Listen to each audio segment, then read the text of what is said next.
Check, check, check, check. Check, check, check, check. Cashion Wildcats baseball.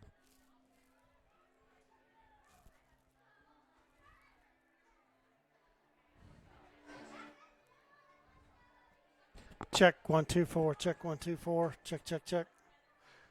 That looks good.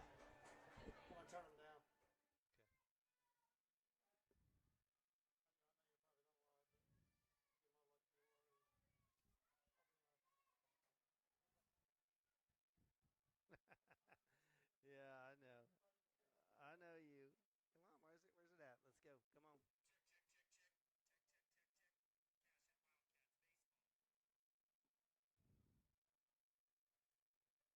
Thanks, babe.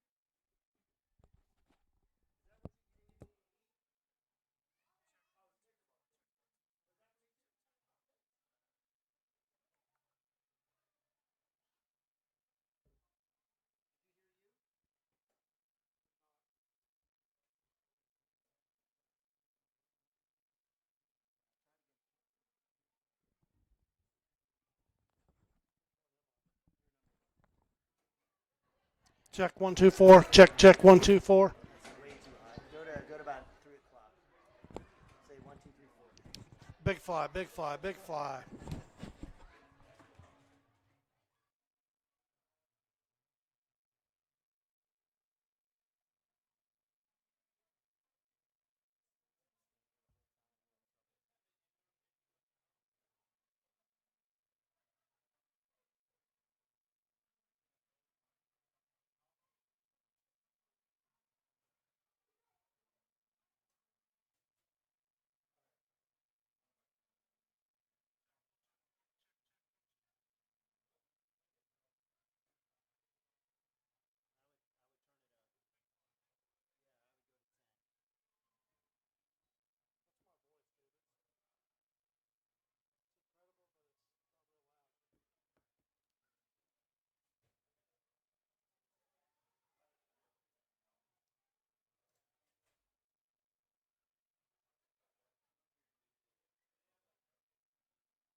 This broadcast, presented by Squirtle and its partner schools, is not to be reproduced or retransmitted in any form. The content and descriptions on the platform may not be disseminated without the written consent of Squirtle and its partner schools.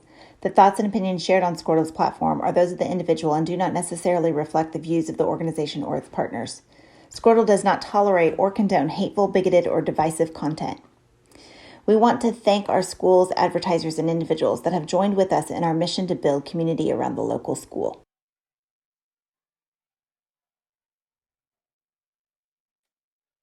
Support your school's booster club and get your business in front of thousands of potential customers. Talk about a win-win. Advertising packages start on this streaming station for less than $10 a game. Call 405-726-0835 or email adam@squirtle.com right now for more information.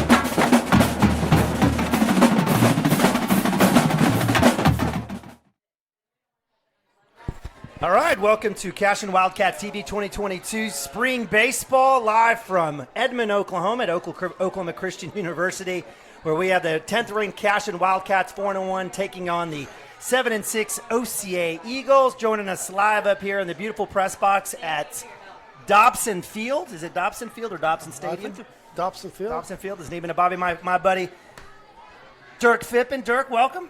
Hola. Hola. All right, he's got his Spanish going on today.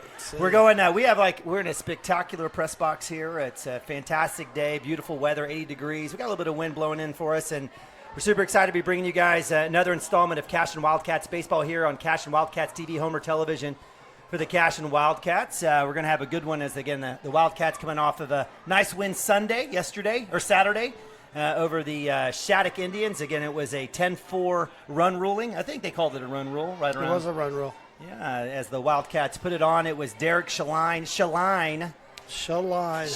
had himself a day. He did. Derek was fantastic. I think he only had, from the mound, I think he only had, what was it, five? I had 68 pitches, and he had 2 4-pitch innings. That really kept him in the game, and then he homers, goes opposite field homer, and then he puts one in the right center gap, and then almost lifts another one out to right center. Just had a fantastic game, and and just I think overall as a team, both games Saturday, coming off of the Thursday night game to what they look like on Friday with the 2 games, and then carrying that into Saturday, they really played pretty good baseball. Yeah, they absolutely did. It was good. I would love to have had Glencoe back again. I think that was, again, the second game of the season for the Wildcats. They are in the MO tournament. And we'll have our chance, hopefully, to get a little revenge on them. I think they ended up losing to Pioneer in the what would be, I guess, in essence, the first-place game. That's the score I saw. Yeah, so they ended up Pioneer ended up, I think Pioneer moves to 27-0 or something already on this season. Yeah, they played a full season in the month of March. So as we switch over to the field cam, again, a beautiful facility here at Oklahoma Christian University. I know I don't know if the OCA folks get a donation or not or write a hefty check, but whatever the case, it's nice. Great facility, field in turf, just like what we have at Lance Beitler Field, field in turf, or field infield turf, grass in the outfield. Wildcats taking the field a little warm up here. We're just now taking the pregame, and this thing was supposed to start at 6. This will take about 12 minutes, and then I'm assuming the home team will probably want to take one as well. Yep. So who knows? This could be 6:45. Well, whatever the case, for those of you guys that have showed up out here, again, it's a beautiful day. Definitely, I think, low 80s, nice cool breeze coming through. And if you're out here for the fun of it, then maybe make it an evening, go out to dinner out in Edmond or something, go have fun, right? Dirk's already got his Chick-fil-A. I've already put mine down. You got a wrap? Is that what you got? Chick-fil-A wrap. Absolutely. You don't do the sandwiches? I love their sandwiches. You just wanted the wrap today. I'm in the process of going down the menu, and it's number 4. No, Shelly was kind enough to bring me some food. Thank you very much. Yes, that's right, Mrs. Phippen. All right. And you had your Snickers. Yeah, I did. My wife loves me more than yours does. Yeah, well, I had my daughter bring that to me, so it was always good. But Cashion Wildcats again moving 4-1 on the season. Certainly have a full slate this week as we've got tomorrow night. Who do we have? We have Perkins or Hillsdale or Kremlin Hillsdale at home tomorrow. At home tomorrow night. I get times for these games from a sheet, but these times change just about every second, so I'm just not going to give game times anymore. But I think that's useless during baseball season. So maybe 5 o'clock tomorrow. We'll see what happens, but we'll have it broadcasted for you tomorrow. I know the junior high is going to be in Piedmont. Junior high having a fantastic year as well. Again, the future is bright for the Cashion Wildcats with Coach Blake Mounts. And then from a standpoint, as Dirk offered up, Thursday, Friday, Saturday, the Mulhall Orlando tournament up there at MO. And we'll try to get you covered there. It's kind of a tough location to call games. It'll be outside. It'll be an outside broadcast. Dirk and I will be broadcasting from a park bench somewhere, but we'll try to get you. We'll try to get you. Whatever it takes. And if I'm not there, we're going to get Mike Shaline trained up on the laptop. So hopefully, if I'm I've got junior high tournament this weekend as well, as the Cashion boys will be out in actually the Cashion tournament. The junior high will have hosting their own tournament. That's fantastic. I didn't realize that. That's great. Yeah, we're going to try to get both games on the Squirtle family on Cashion Wildcats TV. And then of course my daughter will be playing softball this weekend as well. So certainly a busy week. So worst case scenario, we'll have my man Dirk and Mike calling games for you. Bring you all the action. It's going to be a busy week as the Wildcats try to climb back and get some more games on the schedule here to get ready and prepped up here for it's going to be a strong. Yeah, they're going to have quite a bit here with last week and this week. So, by the end of this week, we'll have probably 10, 12 games under our belt and have a better idea who we are. And I think we got a pretty good look at most of it, probably 80% of what I think we could be potentially. The bats came alive. I think we ended up with 4 home runs in the Pioneer tournament, and really nothing wind aided. I didn't feel like it. Heck, definitely not Saturday. No, maybe Sunday with Derek's, but either way, ball was well hit. And tonight, we're playing at Oklahoma Christian, so full college size field, 330 down the lines, 390 in center with a 12-foot fence. So, if somebody hits it out of here tonight. That actually could happen to left. We got a pretty good breeze. The flag, have a good breeze. Flag straight out, and we know this team's got some power, and we keep talking about that. And we finally saw a little bit of that with 3 on Saturday and then 1 Sunday, and I think we'll see quite a bit more of that as the season goes on here. But really, the bats really came alive, I thought, and 10 runs each game, I believe, wasn't it? Just about, yeah, pretty much. It was a 10-4 victory over. It was 6-1 over Drummond, 10-4 over. Yeah, I'm not counting Thursday. Let's just. Well, no, that was Saturday. That was early Saturday. We'll burn that tape. No, that was Glencoe. That was Thursday night. Drummond 6-1 was the victory, and then 10-4 against. That's right, against. Who was the afternoon game? Watauga. No, Watauga and 10-0. Watauga, and then 10-4 against Shattuck. For the third place. So, again, give credit to Jason Corley, is a great host for us here from OCA. Coach letting us camp out up here in the press box at Dobson Field. And, again, the OCA Class A OCA Eagles, 7-6 on the year. Wildcats and the Eagles battled it out. That was the first game of the season for the Cashion Wildcats back on March 22nd, so just 6 days ago. I think everybody was ready to get out of there. That was miserable. It was below 40, and the wind was blowing. We were okay up in the press box. Oh, we had it, Taj Mahal up there. And it's awesome. We had it nice, but it was a 12-2 game for the Wildcats as they got their first victory of the season. So Wildcats will be done with warm-up, so we'll close it down here as we'll go to a timeout real quick. Big shout-out to Lee Woody watching from home. He just had back surgery. Good, healthy, big guy. So I don't know if that's a HIPAA violation or not. But knowing him, he's probably here. He probably had surgery an hour ago, and he's probably here. He might. No, I don't think so, but he wanted to wish his son Drake some good luck. I know Drake had a chance along with Max Higdon in that Glencoe game to pitch around a little bit. So, again, we'll have starting lineups, among other things, here in a bit. Hang tight with us here at Cashion Wildcats TV. For 31 years and counting, Community State Bank has taken great pride in being your hometown bank. With branches located in Cashion, Dover, and Hennessy, CSB strives to reflect the small-town hospitality these communities are known for. Our friendly staff is here to serve you and provide one of the best banking experiences around, equipping our customers with the latest in banking technology combined with a personal, down-home relationship. Come into one of our local branches or visit us at www.mycsb.com. Community State Bank, small-town banking, the way it should be. Member FDIC. Christy Perry is a Cashion-based attorney providing clients in Oklahoma with trusted, experienced legal counsel regarding wills and trusts, bankruptcy, and other areas of law. Flexible scheduling is available to discuss your options, and your first consultation is free. If you need assistance regarding a legal matter, call your local Oklahoma licensed attorney, Christy Perry, at 918-373-0882. Our world is changing, but one thing is the same. We're here for you. In these uncertain times, take comfort in knowing that modern women of America is built for this. We are built to handle uncertainties, and we've weathered many in the past 137 years, including world wars, disease outbreaks, depressions, and recessions. You may have concerns about your financial plan, but you can also have peace of mind. You got this because you have us. Hi, my name is Stephanie Woody, and I want to help you or a loved one navigate your way through understanding Medicare. It's hard getting questions answered when you don't know who to call or trust. I am local and appointed with all the insurance carriers in Oklahoma. You can trust me to help you apply for Medicare, make the right decisions based on your current financial and healthcare needs, and feel confident about your future.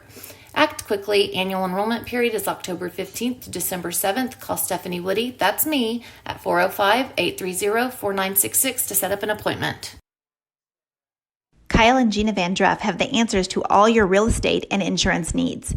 These guys will have you covered in a one-stop shopping experience. They are local agents, local supporters, and active in the Cashion community. They are also proud parents of past and present Cashion students. Kyle and Gina help their clients make the right choice. Don't wait till it's too late. Call 405-607-4300. Go Wildcats and number 88. Let's have a great year. Walk it up. Get you some.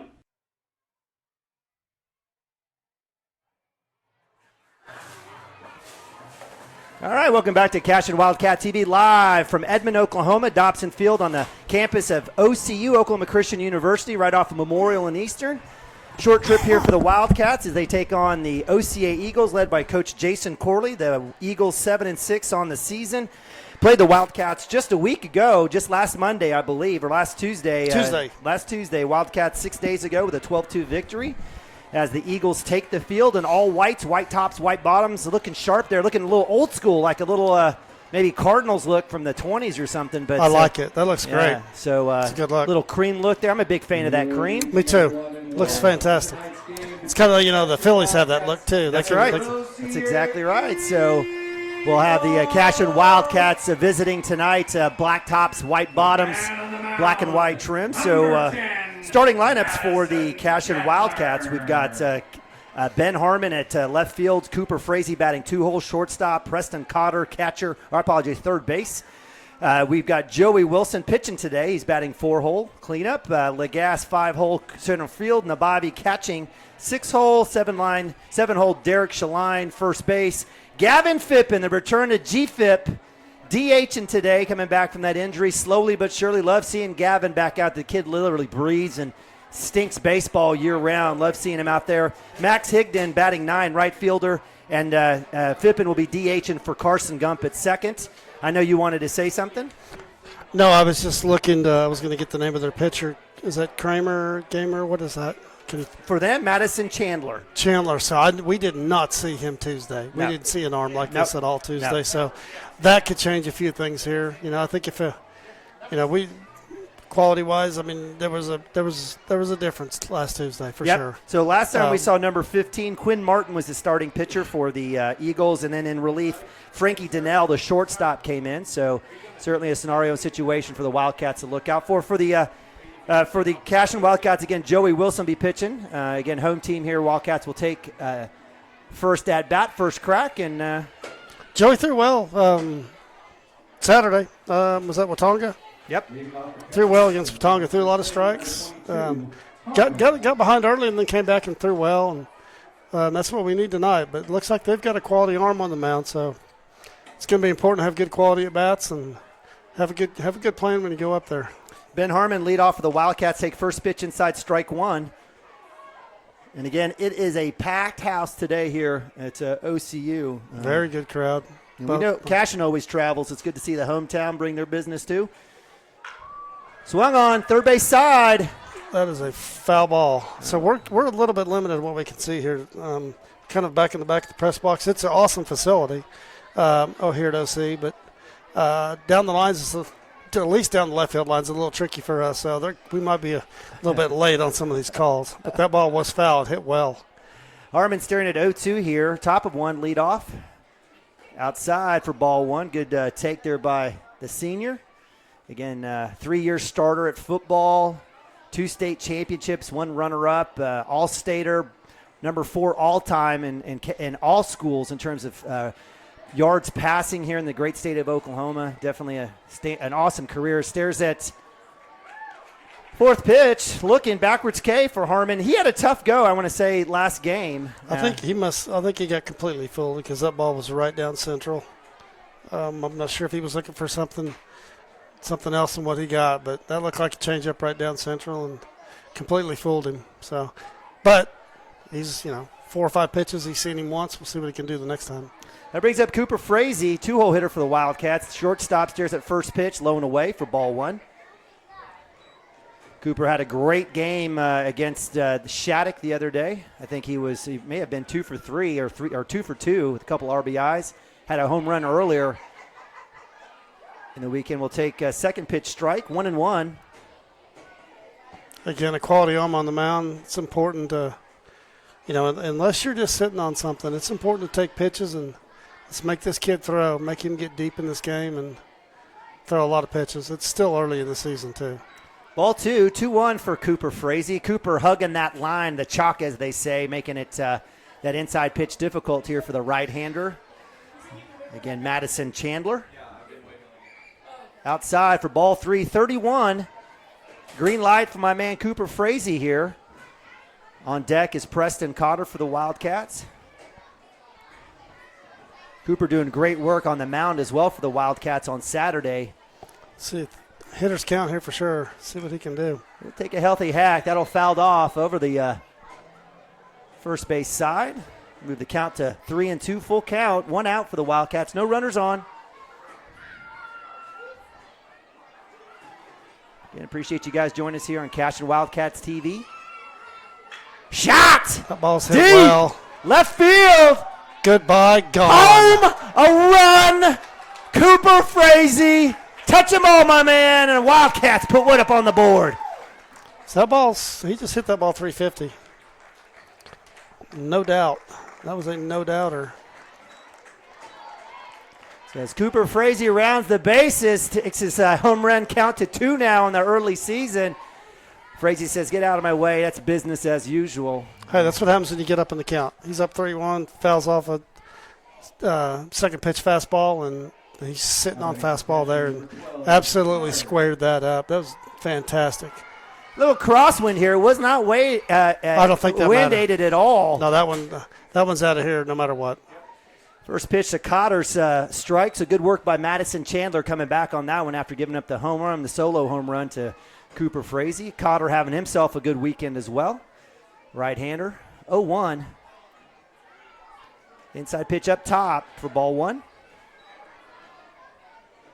I kind of feel like the last couple games he's really settled in and is taking pitches and looks more like himself than as opposed to some of the scrimmages, and that's good to see. Outside for ball 2. 2-1 for Cotter. Preston taking his time as you offered up. His patience definitely was noted this weekend. Improved. Had himself a home run, a couple of hits. Outside and low. He's going to call strike. I mean, his exit velocity is already next level. I mean, he's 105 to up to at 111, which is that's huge. 2-2. He's a big kid, and he's got great hands. Absolutely. Great athlete. Swung on a missed. That'll be out number 2. Quality pitch. He got fooled. It was a tough second strike on Preston. Thought that one was low and away, but nonetheless, breaking ball swung on, missed. And that'll be 2 outs for the Wildcats, and they'll bring up full 4-hole hitter Joey Wilson. Joey had another great weekend himself.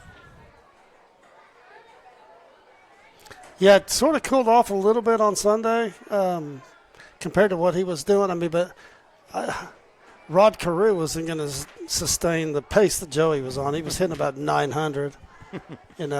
Pete Rose isn't going to hit that, and he's kind of come back to earth, so to speak. But man, he just has been hitting the ball just solid each time. I think he might have popped up a couple times on Sunday, but prior to that, he was just everything. He was just getting hit hard all over the field for him. 2-0 for Cotter.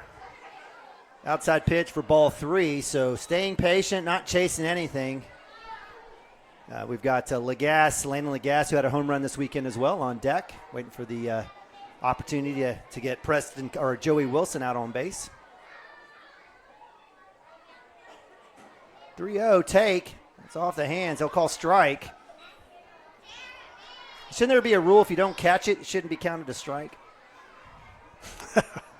Your kids are catchers. They wouldn't like that. No, I mean, I get it in the dirt, but anyways, just pulling. Well, it's one of those things. Catcher, pitcher, get crossed up. That can happen too, So 3-1 for Joey. There's an inside fastball, and that'll be a 4-ball walk. It's another deep count at bat. That's what we need to do.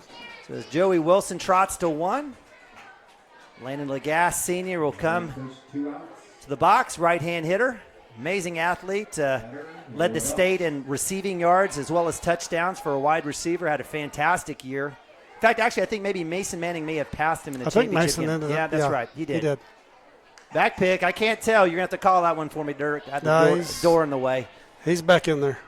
Again, throw down to Quinn Martin. Quinn was the starting pitcher for the Eagles last time the Wildcats met up 6 days ago. Fastball shot over shortstop. That'll be a base hit. Joey Wilson rounds 2. He'll be held up. Well struck ball by Landon Lagasse as the Cashion Wildcats got 2 on. Doing what he does. Picks up the bat, joins the baseball team and says, let's go hit. This is easy. So as Joey Wilson gets the walk, Lagasse gets the hit, and that brings up catcher, senior Nick Nabavi. Number 24, good to see him in the 24, the right uniform. He forgot his uniform Saturday, had to wear number 9. That's what it was. Lucky 9 for his sister.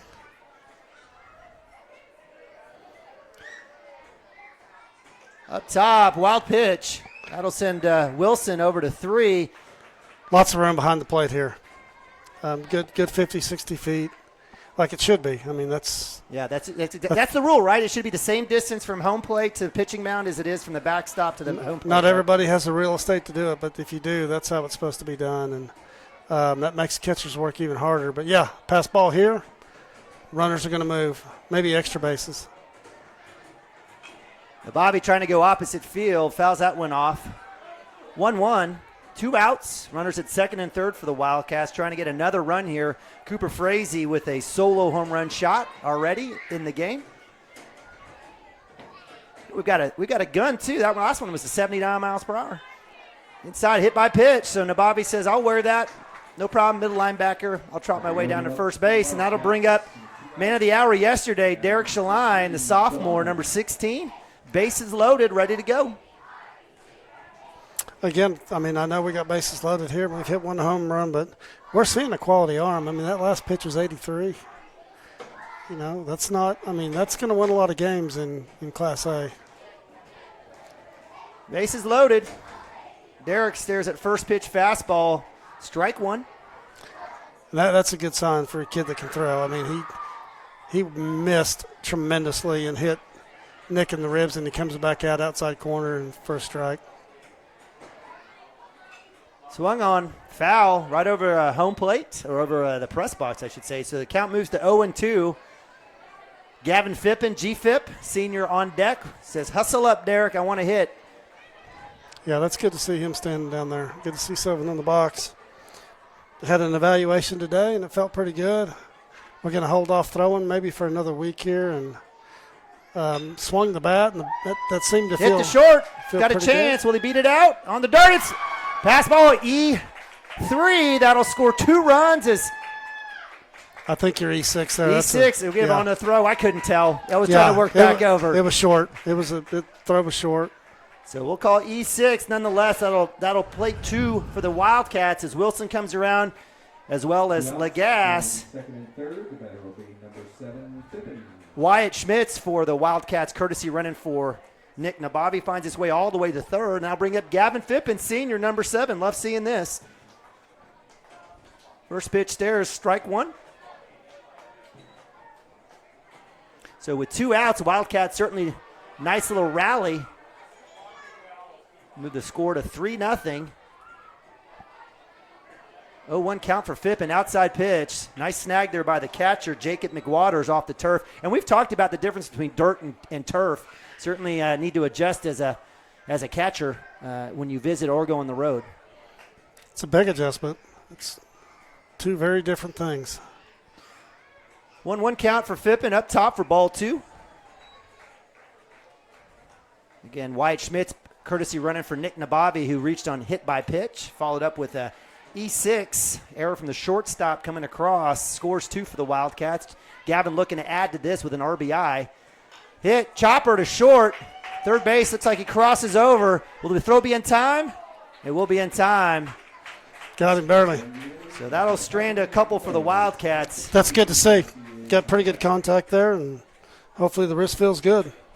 So that'll end the top of 1. Wildcats put 3. We'll move to bottom of 1 here in a sec, right after this. Cashion Wildcats TV. At Maples Nixon Diesel Horse, we've helped a lot of people, and our goal was to treat each and every person like a friend. And as a friend, we've got your back, always. We understand what you're going through. Being lawyers is what we do, but it's not all that we are. We care. We'll stand beside you throughout the entire legal process, not just as lawyers, but as your friends. We are Maples Nixon Diesel Horse, and we are here to help.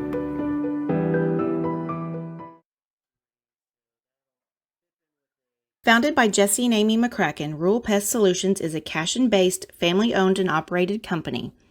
Our focus is on providing the highest level of customer service while effectively treating many common invaders, including spiders, ants, roaches, mice, mosquitoes, fleas, ticks, and termites.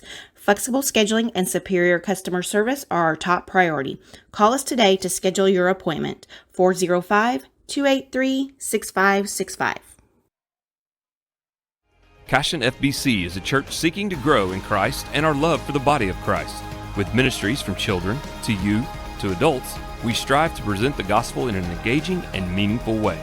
Sunday school meets at 9:45 a.m. and worship starts at 11 a.m. Children and youth meet on Wednesdays at 6 p.m. Please check our website at cashionfbc.org for more information, and we hope to see you this Sunday, located a half-mile east of Cashion.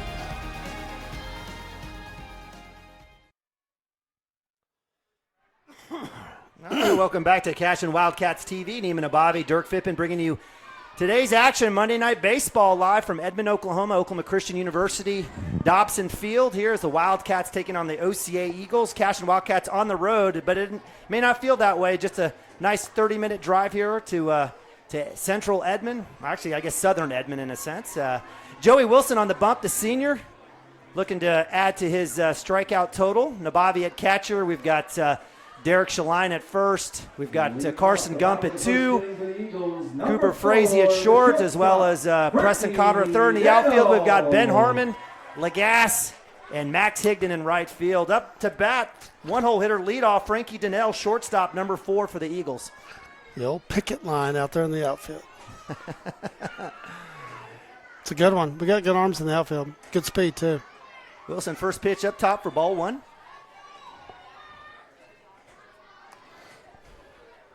And Wildcats aided with a solo home run by Cooper Frazee. And then a E6, bases loaded, drives in a couple of runs. I think was that a pass ball? It was. Pass ball. Yes, it was. I think it went off the catcher's glove, though, I want to say. So, yeah, I guess it would be pass ball. 2-0 for I'm not sure if it was close enough to call it a wild pitch or if it's just. Big hit, left side. That ball is well hit, and it's good by Gandhi. That will be a home run. So leadoff home run by Frankie Donnell.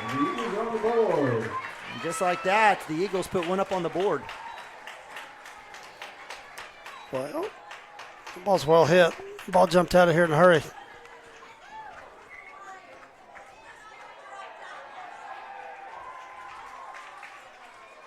So excitement there for Frankie. Shortstop. Cashion Wildcats come over to Joey Wilson, pat him on the back. I don't think you have to worry about Joe and mental concentration and strength. The kid has seen it all, starting center for Cashion Wildcats last couple years, or at least this last year. Certainly has seen it all. So that'll bring up two-hole hitter Gage Goalie, right fielder, number 25 for the Eagles, right-hander. Again, 3-1 here off the solo shot by Frankie Donnell. Fastball swung on, miss. Strike one. Good comeback there for Joey. Good to see Joe get out ahead. He got behind last time and had to throw something over the plate and paid for it.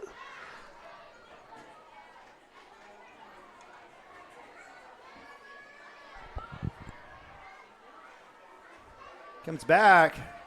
Strike two. Got a little break on that. Little slider. Yep. Quickly up 0-2. Got some options now.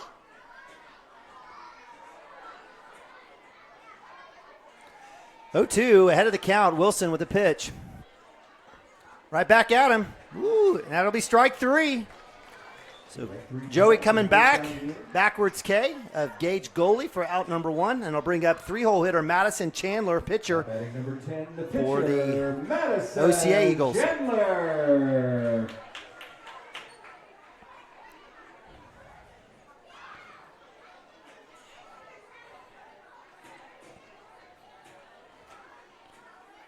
So with one out, Wilson comes back. Shot to third. Cotter with the glove. Throw in time. Nice work there by Preston Cotter. Nice stretch there by man sophomore Derek Shaline. Give Everett a little shout out to Nick Nabavi with that bases empty hustle down the line with all that equipment. That'll bring up out number two and four-hole hitter Connor Berry, third baseman for the Eagles. Nice job by Derek striding out and getting that ball. It wasn't a bad throw, but it wasn't a great throw. He had to go get that, and Joe got up early there. He's able to get something that last pitch. He's able to keep it down because he's up in the count. Low pitches typically equal ground balls. So another right-hander here for the Eagles. And it looks like Joe's sizing up, getting a first pitch strike against Connor Berry. Nice short memory. You know, as a pitcher, you've got to have it if you're struggling. You're only as good as your next one. Swing and miss, strike two. So Joe getting out ahead, 0-2. See where Joe goes if he wants to go up top half shelf or top shelf or bottom shelf here to see if he can get Barry to chase something. Let's stick that one down low and away for ball one. So count moves to 1-2, two outs. Last pitch, 73 miles per hour. Yeah, he's laid on the 73-mile-an-hour fastball. I mean, I wouldn't take anything off this one. Comes back. That one's fouled off, so give credit to Connor Berry staying alive here. Gets a piece of that one. Again, beautiful day out here in crowd's getting bigger. Yeah. I mean, it's a big turnout. We're here on campus too, so who knows? You might have some of the students drifting over here. Why not? It's a beautiful day. 1-2, two out. Comes back inside. Chopper off like the leg of Barry. I think he could probably absorb that. He's a pretty big kid. Yeah, this field, of course, we know the softball field's fantastic over here, but this field's come a long ways just in the last 10, 12 years. We played some college ball over here a few years ago, and just lots of improvements. The indoor's fantastic, and you were talking about the field turf. You know, got a new scoreboard out there. Looks great. Ball in the dirt there, so count goes to 2-2. Nice block by Nabavi. No extra effort needed, nobody on.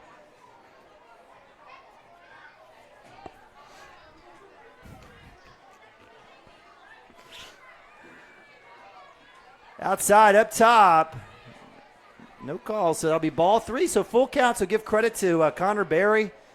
0-2 count on two misses, fouls off a couple, watches a couple, and now it's a full count, 3-2. All the way back from being down 0-2.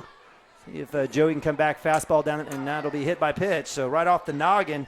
So Connor Berry earns that trip to first base. And with two outs, that'll bring up five-hole hitter Jacob McWaters, the catcher. 2 outs. For the Eagles, number 13, the catcher, Jacob McWaters. Hey, whatever you do, be careful. This cord is like super sensitive.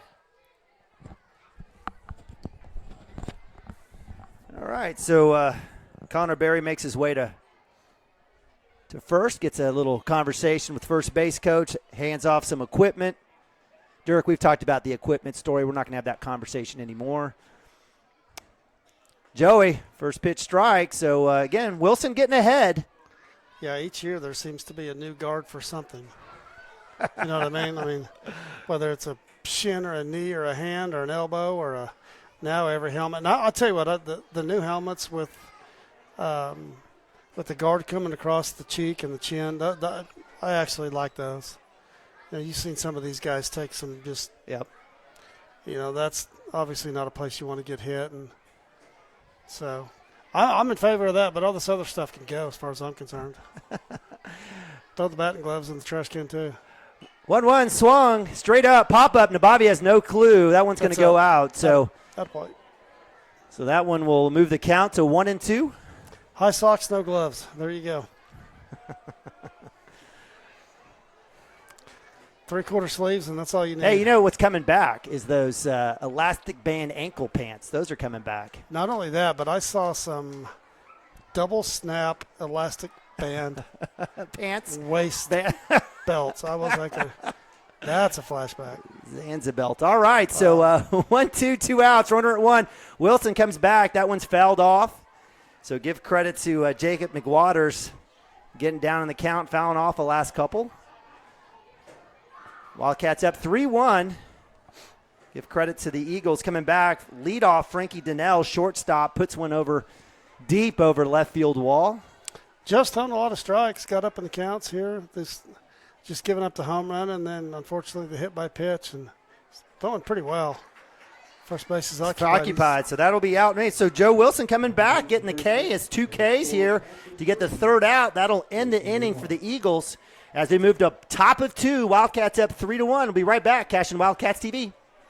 Dr. Matt Dieselhorst at Dieselhorst Sports and Orthopedics can help you get game day ready. Dr. Dieselhorst works with athletes of all ages, taking a coordinated approach to accelerate return to play and maximize athletic performance. His work with pros in sports training, injury prevention, bracing, functional rehabilitation, and imaging works seamlessly with his medical and surgical expertise. Get started by going to Dieselhorst Sports and Orthopedics. Let Dr. Matt Dieselhorst get you back on the field, backing all Oklahoma athletes on the field and off.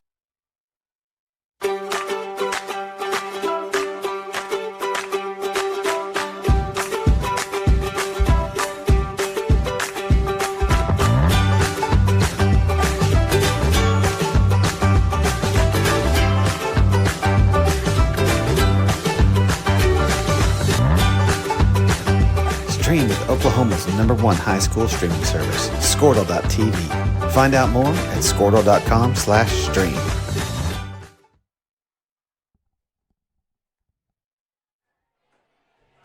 All right, welcome back to Cashion Wildcats TV. Neiman Abavi joining you here with my man Dirk Phippen, live from Edmond, Oklahoma, Oklahoma Christian University. Appreciate you joining us here as the 10th-ranked Cashion Wildcats taking on the OCA Eagles, live from Dobson Field. Wildcats up 3-1 as we move to top of 2. And give credit to Joe Wilson. Gave up that solo home run at the beginning there, but came back, got a couple of Ks, and ended the side there for the Wildcats as they, again, maintain that 2-run lead. Up to bat for the Wildcats here to start second inning is freshman right fielder Max Higdon. On base will be, or on deck should be Ben Harmon. Wildcats working, see if we can't work around and straining a couple last inning, hopefully to get a few more runs off of out of this inning here in a sec. So Higdon, a lefty, the only lefty in the order. Look at those spikes, man. Max working the spikes. Look at that. With some chrome action there, some Adidas. Looks like they've got batteries in them. Yeah, man. Stares at first pitch, strike, fastball right down the middle. And give credit to starting pitcher Madison Chandler. He's come in first pitch, and he's worked it. So count goes to 0-1 for the freshman. Outside, ball 1. We were I talking. thought we did a good job in the first inning getting deep in the counts. I don't have a pitch count on him. I do on Joe, but not keeping a pitch count on their guy. But we got deep in a lot of the counts. My guess is he's probably somewhere around 20, 25 coming into this inning. And you do that 4 innings in a row, and they're making a pitching change. So 2-1 count. Higdon shot left side, just a little behind that one. Right idea on that pitch. Little outside pitch went opposite field. That will fall foul. That'll move the count to 2-2. It's good to see Max try to do something the other way. He's been primarily a pull hitter. Max is open, and his stance is open. He strides open. And we were talking about him struggling with the outside pitch, but he did a good job with that one. He did. Ball 3, so count moves to full. 3-2 for the freshman. Scoreboard's out, so we'll have to trust my judgment on this one. It's that shot. That one's going to drop. Has a chance to bleed through. Shortstop is back, and great work there by Frankie Donnell to chase that one down in left field territory. Nice play. Got the wind, so fighting the wind a little bit. Nice play by their guy. So that'll move one out for the Wildcats, and that'll bring up Ben Harmon, senior, number 22.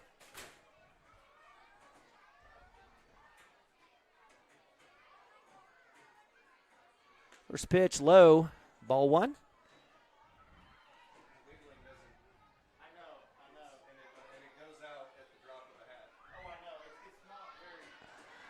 So Ben Harmon here at first at bat had a backwards K. Let's try to get that corrected here. Outside pitch. Count moves to 2-0 for Harmon. Waiting for that fastball to come in. And, they got him, I guess give credit to Chandler, got him on that breaking ball. Yeah, I think Ben was looking for something completely different because he didn't even attempt to swing, and that ball was just right down central, and I think he was just completely fooled. So with the ball on the turf, that moves the count to 3-0. So Harmon auto take here for the Wildcats. Let's see if Chandler can put one across the plate. Ben's up on the chalk. He's not giving him a lot to work with, so pretty nice job there by their guy coming back and throwing a strike. So with a 3-1 count, green light for my man Ben Harmon. Again, nobody on, one out. See if we can get something to hit here at 31. Outside, ball 4. So the speedster, Ben Harmon, tracks his way down to first base, and that'll bring up Cooper Frazee. Cooper with a solo home run shot in the first inning. Says, I'm ready to go. Number 13, Frazee.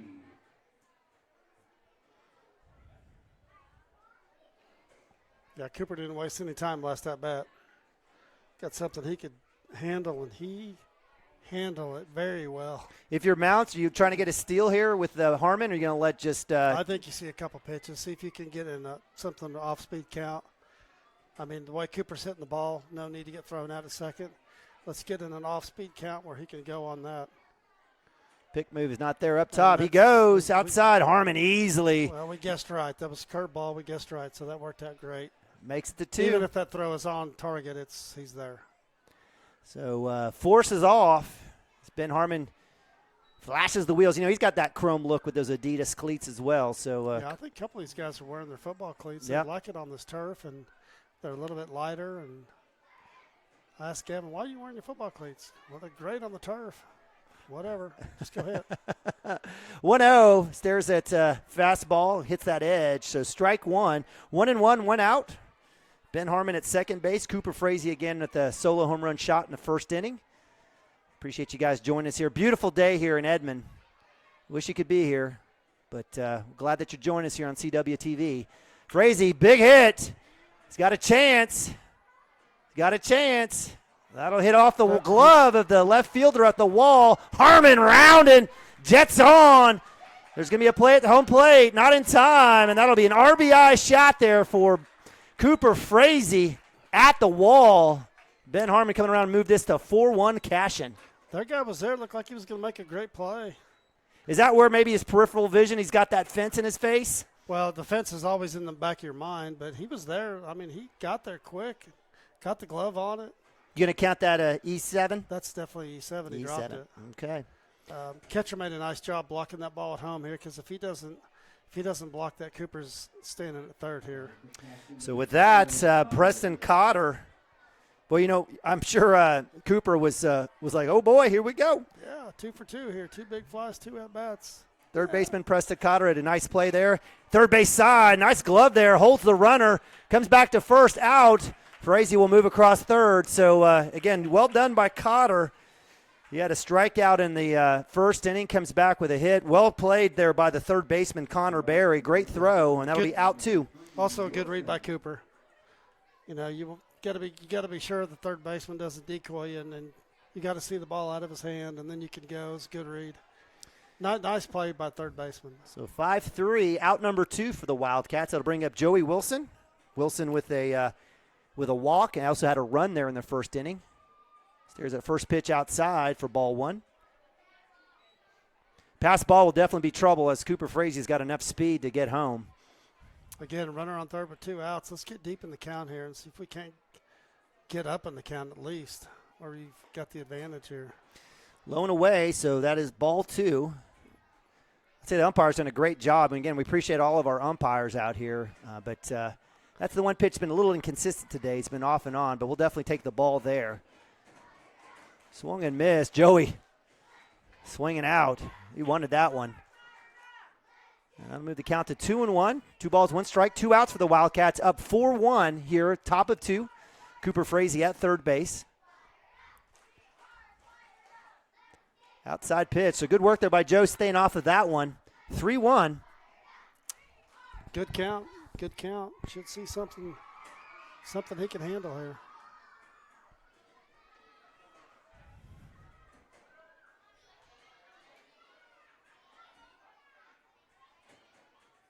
Outside, ball 4. Good work there by Joe. So Wildcats with runners on the corner, bringing up Landon Lagasse, the senior. Landon with a hit and a run in that first inning. So as the Wildcats move through the meat of their lineup, 2-out rally is still on. Yeah, Landon just continues to hit the ball hard. That last ball he hit was a pretty good shot over shortstop. Pick move at first to keep their base runners honest there. Runners at first and third. Opportunity to get Joey over to 2 here. Let's see if Landon has a take. See what happens.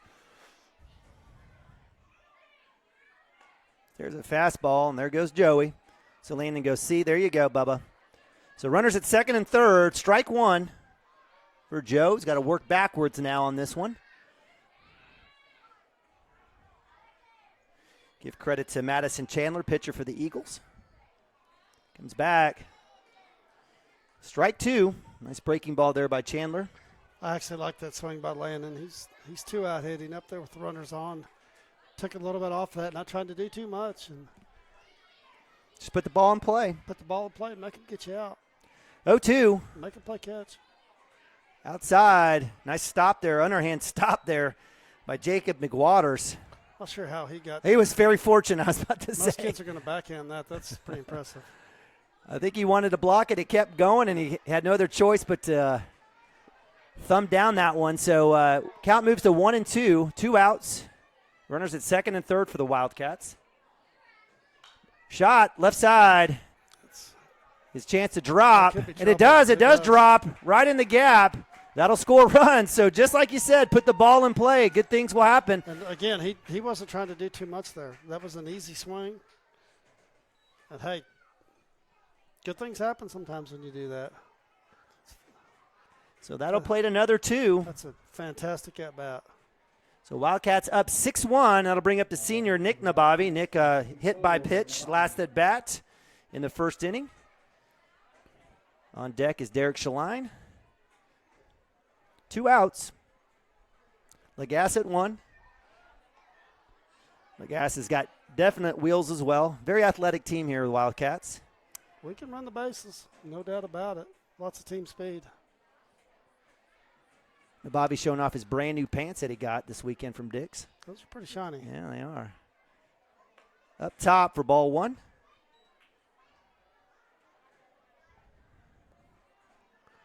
Looks like our radar gun here is. Yeah. Well, I think that was the throwback from the catcher. Is it 25? Yeah. Okay. Yeah, that was from the catcher. All right. No, Chandler's not throwing 25. No, no doubt about that. Yeah, maybe it was. I don't know. We'll see. Maybe it stuck. Ball 2. Bobby stares at that pitch low and away. Maybe it's switched over to metric. Kilometers? No, I don't know. You do the math, yeah. Wilson, or Lagasse, on the ball in the dirt will find his way to 2. Nababi will stare at 3-0 count now, as that one was a little low. Not only was it the throw was low, but went between the head of the pitcher and his glove. Did it really? Yeah, I don't know if he was expecting that, but it went right through between his glove and his ear. Wow. So 3-0, auto take for Nabavi. That stares outside. We get the strike. They'll call the strike. Nabavi says, yeah, all right, let's go. Okay, I agree. That's a 3-0 It was. strike, 3-1. I'm not. Nick doesn't agree, but. Runner at 2. Lagasse makes it there off the steal. 2 outs. Chopper, right side. Had a chance. Just foul. Nabavi working that opposite side just a little too much. So they move the count to full 3-2. 2 outs. That ball gets through it. Easily scores Landon. Full count. Swing and a miss. Nabavi with the strikeout, and that'll end it as the Wildcats end the second inning, move to bottom of 2, but in that put up 3 more and move the count to 6-1. We'll be right back right after this. Legacy Insurance and Financial Services is proud to be on Main Street in Cashion, Oklahoma, supporting our Wildcats while riding business throughout Oklahoma and surrounding states. Legacy agents who share over 40 years of experience will shop many carriers to fulfill all of your insurance and investment needs. We welcome face-to-face meetings, but if your needs require an online virtual relationship, we are versed at those too. Let the team of Chris Gibson, Chris Cochran, Aaron Phoenix, and Christina Branson at Legacy Insurance and Financial Services help you build your own legacy, one you will be proud to live and to leave. Team up with Pioneer iVideo and start streaming the most popular TV shows and movies from your favorite devices today. Download the iVideo app and start watching anywhere in your home using Pioneer Internet. Each package includes free high-definition and cloud DVR features like video on demand, Restart TV, and Replay TV, just in case you forget to record a program. Visit GoPioneer.com for more details and compatible devices. Some restrictions apply.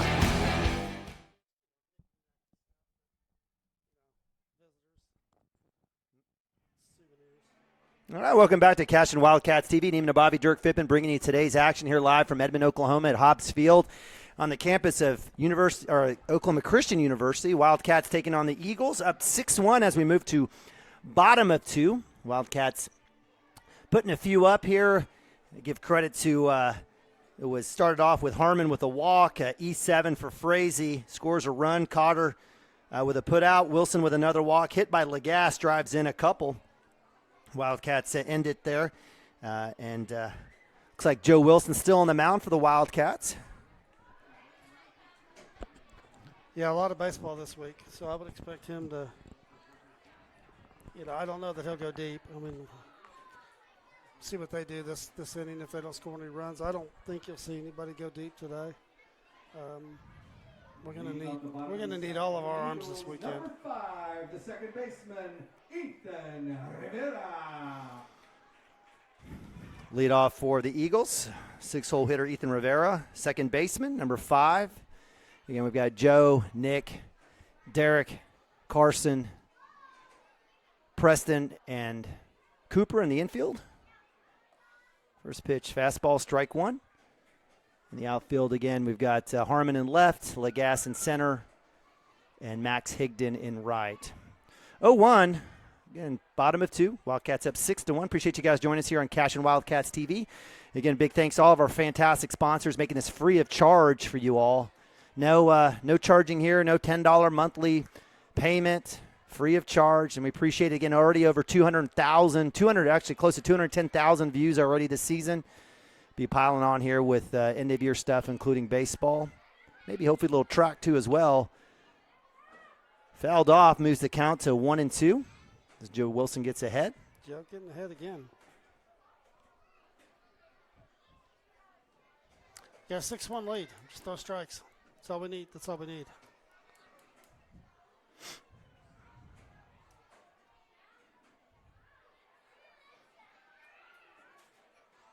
Swing and a miss. There's strikeout. Out number 1. Joe has 3 strikeouts on the day already.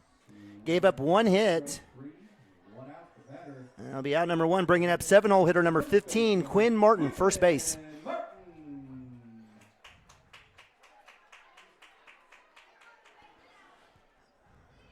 I thought this kid did some good things against us. I thought he did too. I agree. Tuesday. I agree, and I think he had a hit as well in the game. There were a couple innings. Yep.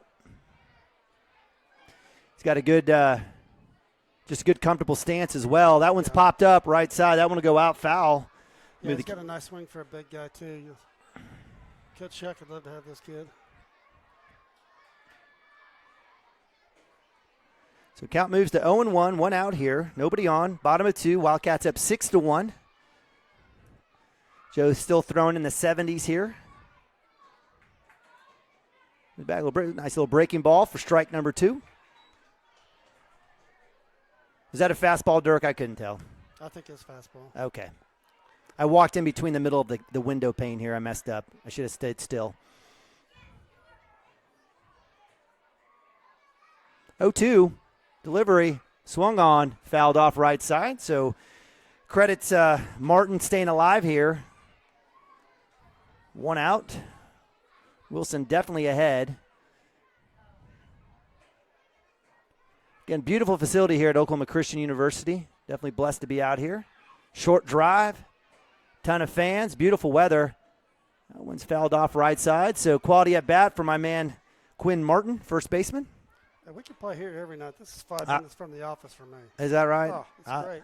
I wouldn't mind. There's a little Starbucks and a Jimmy John's over here as well, McDonald's. I sneak over here at lunch and watch these guys play sometimes. 0-2. Not these guys, but Oklahoma Christian themselves, the college team. Another breaking ball. That one's fouled off. So, again, count stays 0-2 here, 1 out. Grab a sandwich at the parking lot. You can see the field from there. And you know, Dirk, they got that track. You could probably go over there do some walking. I need to do some walking. Shelly and I got out on the new track last time, did some walking. Yeah? Yeah, it's super nice. Super nice. We had our first track meet. It was the Cashion Wildcats relay. Low there for ball 1. So shout out to our man, Coach Tony Wood. I know he's been waiting a long time to get that track. Yeah, we didn't get it on the first bond. That was a shame, but we got it on the second one. Look at that's that a fantastic capital facility. improvement there. Come back inside. That drops in. Strike 3. Great breaking ball by Joe Wilson, hitting that edge. Around the horn it goes. Out number 2 and strikeout number 4 for the senior. Backwards K leads to 2. Staying ahead in the count. So that'll bring up. That's a 5-pitch count with 4 of those being strikes, and left himself a lot of options, and he went down and in and close enough to be called. Colt Davidson, DH, 8-hole hitter, number 12, up to bat. Swings first pitch, miss. Let me strike 1. To start the season, Joe wasn't going to be counted on as a starter in the rotation on the mound. But with Gavin out and Hunter out, he's had to step in there, and this is the second outing, and he's done well. Inside, looking good. Plate ump agrees. Head nod, strike 2. Again, Wilson out ahead, 0-2. 2 outs, nobody on here. Wildcats hanging on to a 6-1 lead. Give credit to Frankie Donnell, shortstop, number 4, leadoff home run for the Eagles for their lone run. Outside, that'll be ball 1 for Joe. You know, another injury we haven't talked about? Yes. Who played second base for us last year? My man Cheese. Yeah. Yeah, Camden Maroney. Yep. Be nice to have his bat in the lineup. Mm-hmm. Absolutely. You could put one out there on the street over this track. Joey can't bring that one back around, so another hit by pitch for Wilson. That'll let Cole Davidson go to first. And give credit to Joe. He's got ahead. Hate seeing that. So with That's 2. the ultimate sin right there, buddy. Up 2. So, up 2 in the count. 2 in the count, and you hit the guy. He says, my bad. Joey, it's all right, brother. We love you. Nick Norris, center fielder, 9-hole hitter, number 33, right-hander here for the Eagles, as Healthy lead there by Colt Davidson, DH at first. Let's see what the Wildcats do here with 2 outs. Yeah, this kid. Don't throw him what you threw him last time. He took care of business. No, this is 9-hole hitter. Oh, this is the 9-hole hitter. Yes, my bad. So on deck is Frankie Donnell, shortstop number 4. Yep, you're right. Check that. Back inside. Up top. That'll be ball 2. Or ball 1, I apologize. There we go, Lee. Gotcha, buddy. Thanks for the heads up. Didn't even have me turned down. I didn't have you turned down. You're in charge of your own buttons, buddy. So that sounds better. I can't hear you better, though. I can tell you that much. Fastball, strike. So Wilson comes back. 1-1. Actually, 2-1, I apologize. 2 outs. Again, Colt Davidson, DH. 8-hole hitter on first base. Wildcats trying to get out of this jam here. Comes back. Nice pitch. Strike 2. 2-2. Wind's picking up a little bit. Yeah, it's been blowing pretty briskly out of the south. That's a large flag, and it's moving pretty good. Attaboy, Joe. Take care of business there. Strike 3. Nick Norris goes down swinging. 3 straight pitches. No, I checked that. That was actually he was 2-2. So 3 strikeouts for Joe. Hit by pitch. That'll be the end for the Eagles as we move to top of 3. Wildcats up 6-1. Be right back. Cashion Wildcats TV.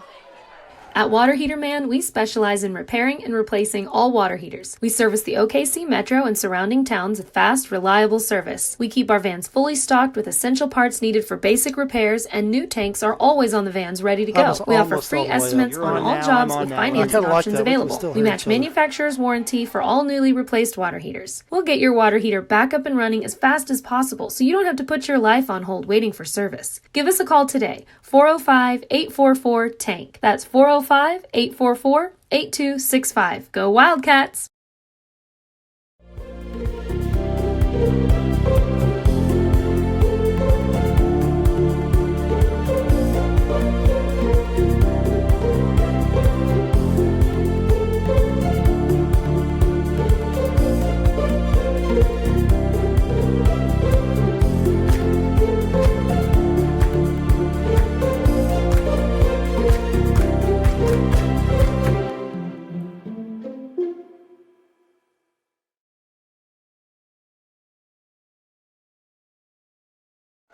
All right, welcome back to Cashion Wildcat TV. Neiman and Bobby, Dirk Fippen bringing you today's action live from Edmond, Oklahoma. It's on the campus of Oklahoma Christian University. Wildcats taking on the Eagles. Wildcats up 6-1 as we move to top of 3. And give credit to Joe Wilson.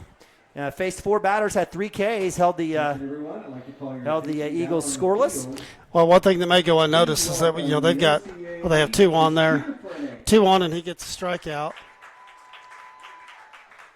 Yeah, 2 on, and he gets the strikeout, and you got Donnell on. You don't want him coming to the plate with runners on. Right. So he's going to roll up there and lead off the next inning. And if he hits another one out, we're not hurt too bad, as opposed to him hitting a 3-run or a 4-run bomb. And that would definitely change this game. So that was an important out, and just those little things we always talk about in baseball. And that was a good job by Joe again, getting up at the count.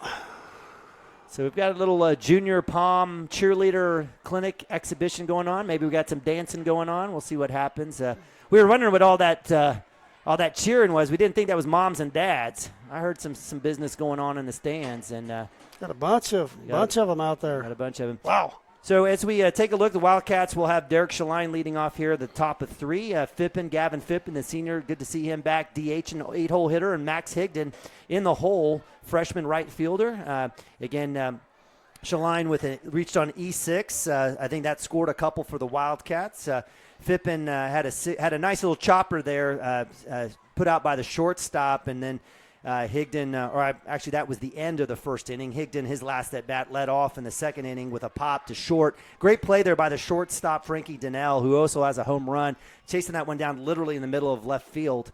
Looks like, I don't know if we've got something here. We're actually going to we'll go to timeout and be right back here on Cashion Wildcats TV.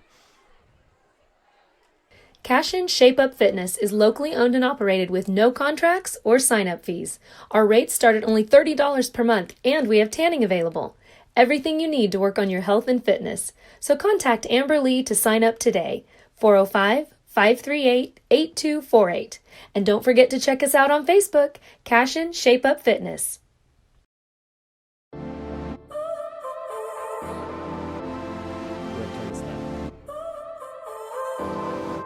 So now you're here again, knocking at my door. A little too late for, I'm sorry for. The lights went out 'cause you kept cutting the cord, and I started to fade into your gray. This is Grain and Grange Market, the coolest little boutique you've never heard of. Come see us. Wiggins, Sewell, and Ogletree is dedicated to championing our clients through complicated and challenging litigations. We pride ourselves on a proven track record of success brought forth by fierce litigation skills. The lawyers and staff of our firm are dedicated to effective and personalized representation for every client who entrusts our service. Uncompromising integrity, unparalleled results. Call Wiggins, Sewell, and Ogletree, 405-232-1211. Absolute Pools, Lawns, and Landscape is not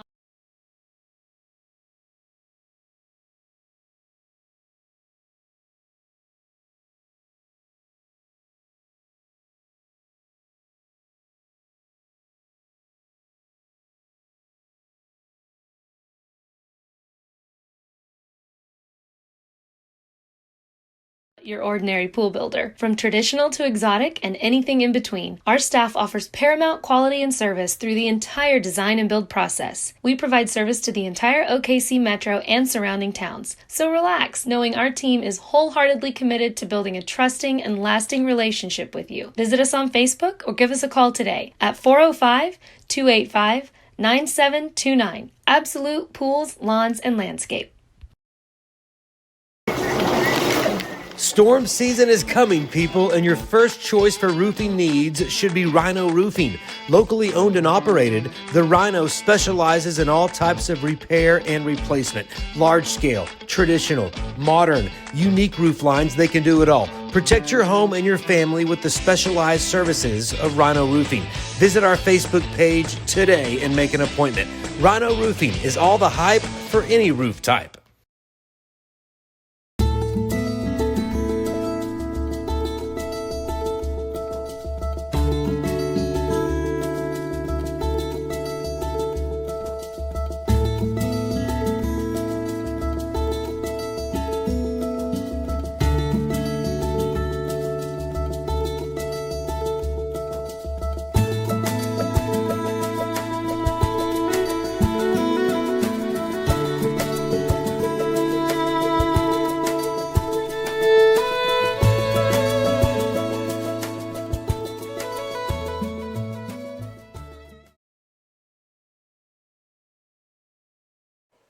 All right, welcome back to Cashion Wildcats TV spring production of Cashion Wildcat Baseball 2020.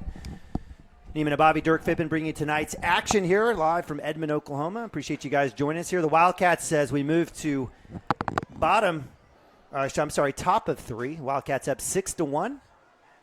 Had a little intermission here as the junior cheerleaders for the OCA Eagles took the field. For the Eagles Cheer Clinic. Wildcats doing it every which way but loose. Again, three runs in the first, 3 runs in the second, home runs, big shots. Wildcats good base running. And again, put 6 up. Give credit to Frankie Donnell, shortstop for the Eagles, solo home run, first at bat as the lone run for the Eagles comes up. So 6-1. Dirk, I know we're taking a look at the MO baseball tournament coming up this weekend. Wildcats coming off the Pioneer tournament, which had 6 of the 8 teams ranked in the top 20. This one might be a little bit different, but some good competition. Wildcats starting off play Thursday at noon. Thursday at noon against the Coyle Blue Jays. Coyle just outside of Guthrie, right? On your way to Langston? That's right. They win that. They come back at 4 o'clock on Friday. If they lose, they're on the loser side at 12 o'clock on Friday. So let's just go with a win. Let's just be positive and optimistic and homers. So the Wildcats win. They'll take on the winner of Perkins, JV, and Oilton. And on the other side of the bracket, what do you have there? I have no idea. I think you mentioned it. Glencoe and us are probably the class of the tournament. So that Hey, we'd love to have another shot at those guys here, but it looks like it's one game a day to get to the championship as opposed to unless you lose. Right.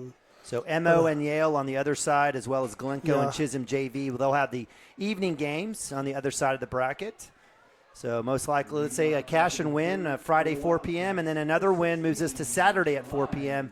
Right. For the championship, maybe against a Glencoe, let's say, potentially. I think our guys would like if that's the way it shook out. They'd like another shot at those guys. I think we can definitely play with that bunch. I know that we did not play very well Thursday. So that's baseball. That's the top of third action there. Derek Shaline, the sophomore, up to bat for the Wildcats. Again, it's Shaline, Fippen, and Higdon. Steers at first pitch, strike outside. Nice pitch there by Chandler. Comes right back, same spot, strike two. So a little rest there, the break in action, helping out the pitcher there. 0-2 for Shaline. For those of you interested in the numbers in terms of Chopper. Ooh, foul ball. Just missed that one. Just a little early on that one. As far as Joe goes on the mound, he's at 34 pitches with, looks like I've got him at 21 strikes and 13 balls. That adds up to 34, so I guess the math is correct there. But pretty good percentage of strikes to balls. I think it was really important getting that last kid and not having to face Donnell, their shortstop, with either two on or the bases jacked either way, and let him take a swing at it. So he'll come up by himself next inning. So Derek, I love what Derek did there. He owned the absolute box, didn't like it. Maybe Chandler was kind of speeding up the process, stepped out of the box, slowed things down, gets a ball. So 1-2, no outs here for the Wildcats. Swing and a miss, strike three, and that'll be out number one for the Cashion Wildcats. That's a pretty well-executed pitch. Tough ball to hit. I mean, that was a strike and outside on the black. And Number 7, Fippen.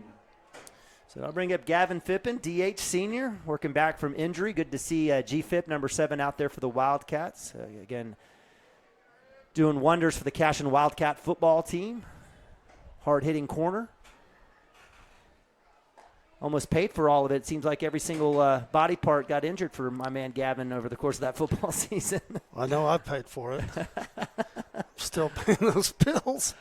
But he got back healthy and for football and had this crazy injury. Big hit, right field. Is it going to drop? It does.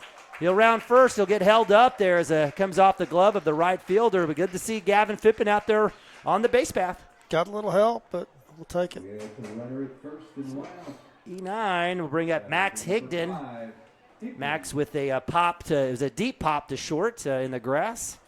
Lefty, a good chance here. Maybe, I don't know. Can see the bunt? Yeah, I was about to say. Matt got, I think Max got one down up at Pioneer. He sure did. He also had a chance, I think, at another one that had that backhanded throw from the pitcher. I think it was some crazy throw falling away. See, that's exactly why you pick. That's one reason to pick. And Yeah. Max showed it. Yeah. So they know he's bunting now. That's why you show late if you can. There's times to show early, if you draw third base in, but he definitely showed his hand. They know he's bunting, so that may be off. Yeah. Well, as the third baseman comes off, coming back, very close. It's a good lesson for the freshman. I mean, you get the leadoff runner on, you're going to pick the first. That's just part of the game, and that's a good lesson for the freshman. So again, no balls, no strikes here. 2 looks at first for Chandler. He comes back at Higdon up top for ball 1. Yeah, it looks like we got the bunt off. And let's see if we get something back on here. So 1-0, 1 out. 6-1. Wildcats up 5 runs here. It's top of third. Gavin Fippen at first base, trying to work his way over to 2. Bunts on, come back. That's low and away. They call strike? Look at that hand motion. Should have. That ball. Yeah, I know. I didn't know if he said that he didn't pull back or not. But it's 2-0. So we'll trust our man here in the press box on the scoreboard for sure. Again, beautiful facility. Definitely blessed to be here. 2-0, 1 out. Back to first. Max is showing it again on the pick.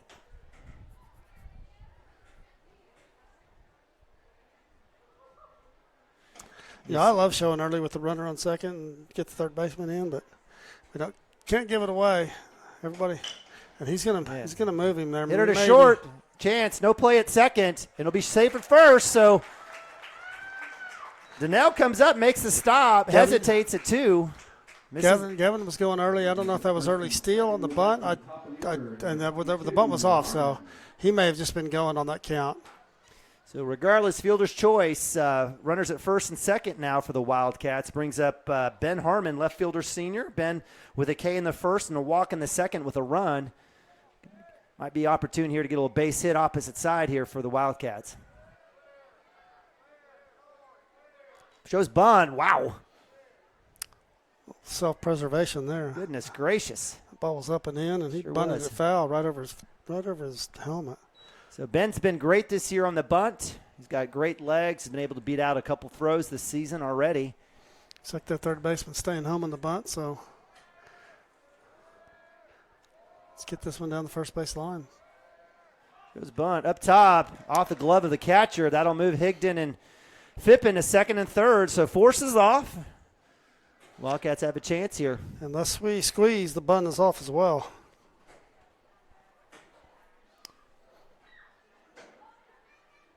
I don't think we'll do that. I think Ben will just let's get the ball on the ground and score a run. Or put it in the outfield deep.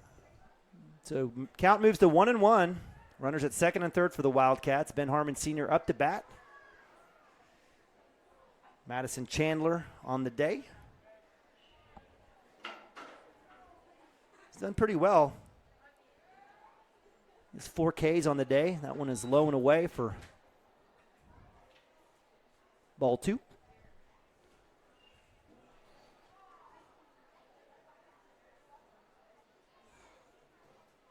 Looks like we're going to have a little powwow at the mound. All right, so as we take a look at stat-wise, again, it looks like it's actually, it is 4 Ks for Madison Chandler. He's given up, looks like, 3 hits.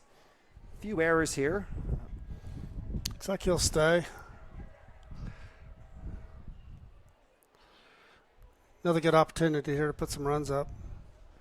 So Wildcats straining a couple in the first inning, or at second inning. Actually, first inning, I apologize. Second inning coming back. Putting up 3, though. 3 in the first, 3 in the third. Or 3 in the first, 3 in the second. That may be more of a defensive conversation than anything. Yeah. Hey, by the way, does the chalk, don't step on the chalk rule work here when it's field turf? Hey, a line's a line, right? Okay, just wondering. Unless you're Leon Lett. Yeah, I love Leon Lett. I'm a Dolphins fan. That's the last time the Dolphins had any success, thanks to Mr. Lett. Outside, that was said close. if there was chalk down there, he was trying to put it in his nose. Oh, poor Leon. So 3-1. So let's kind of keep this family style here, Dirk. We're going to be talking about drugs and cocaine. Hey. Outside, pass ball. Phippen coming in. He'll walk in, standing up. Higdon will work to third. Walk will move Harmon to first, and then I'll put another run on the board for the Wildcats. 7-1.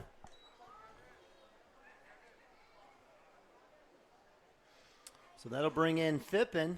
Runners at the corners, the batter will be number 13, Frazee. Higdon on third.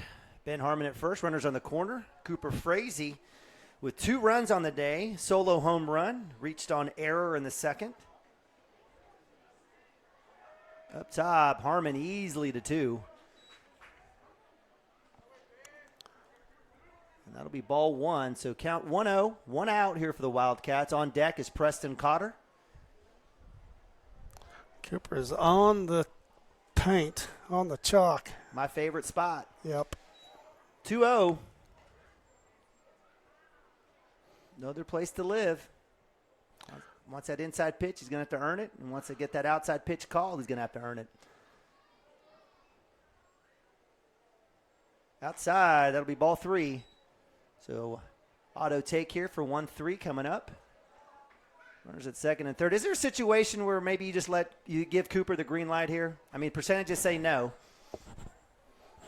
I think if you're working on some things and you got a big lead, you might want to do that without showing somebody up. Or if you're down a ton. If you're down a ton and you got a kid that can handle pitches, then maybe you do it. But if you need base runners, statistically, it's a bad idea. All right. Thank you for the lesson there from Dirk. That'll bring up a bases loaded opportunity for Preston Cotter. Just 1 out. Pop fly sack is an opportunity here for the Wildcats as Max Higdon's at third. Pass Yeah. ball will give a chance for the Wildcats to score as well.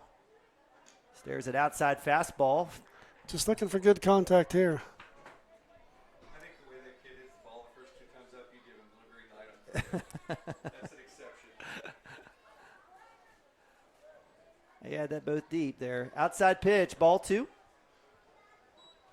Appreciate our PA guy here having a conversation with our man Cooper Frazee. He hits a solo home run over the left field wall and puts one on the wall for a second at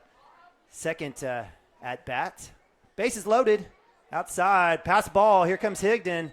That'll move Harmon to third. Frazee to 2. That'll put another one on the board. Wildcats up 8-1 here. And staring at a 3-0 count is our man Preston Cotter. 8-1. Yep. Yes, 8-1. Did I say 9-1? I'm sorry. No. I thought I might have missed one. Nope, 8. We got 8. Cotter up top. And that'll be ball 4. So bases loaded again for the Wildcats. And that'll bring up Load the bases for number 3. Joey Wilson. And we'll have a conversation here as Coach Corley will head on out. This most likely will definitely be the second visit. We changed there. We'll give credit to Madison Chandler. Came out, gave up a few hits. Yeah, he's a quality player. Had 4 strikeouts. Quality arm and just ran into some hard hit balls. And then, it's what we talked about. Those first couple innings we got deep in the count. He threw a lot of pitches. And it's early in the season. Yep. Kids' arms aren't necessarily ready this early. And I feel like we did exactly what we needed to do. Yep, absolutely. So as I go around and take a look, again, I think it was 3 hits, had 4 Ks. There was about 3 errors there. I see E6, E7. Got 1 hit by pitch. E9, hit by pitch, fielder's choice that wasn't able to convert on. So, again, this one doesn't go on Madison Chandler. And, again, when we talk defense, it's everybody, right? Everybody's got to be out there in tune. So it looks like it's going to be our man Quinn Martin. Quinn, the starter for the Eagles when we faced off just 6 days ago. Well, the 2 drops of the outfield just, yeah. Gavin gets a drop. He comes around to score. And then, Frazee's ball deep in the gap there at the fence. That ball is well played. Well played. The kid's there, has it in his glove, and ball comes out. And that's a long ways to track a ball, too, as well. This is a big field. It's 330. Yeah. It's 330 down the line. It's no joke. It's 390 dead center with a big, tall fence out there. So there's a lot of field. And the wind is blowing, but there's a lot of pasture out there. I'm not saying their field's a pasture. It's just a saying, right? Yeah, you are. You're such a jerk, Dirk. I try. You're the worst. All right, so as we have Quinn Martin, first baseman, moving to pitcher, it looks like number 50.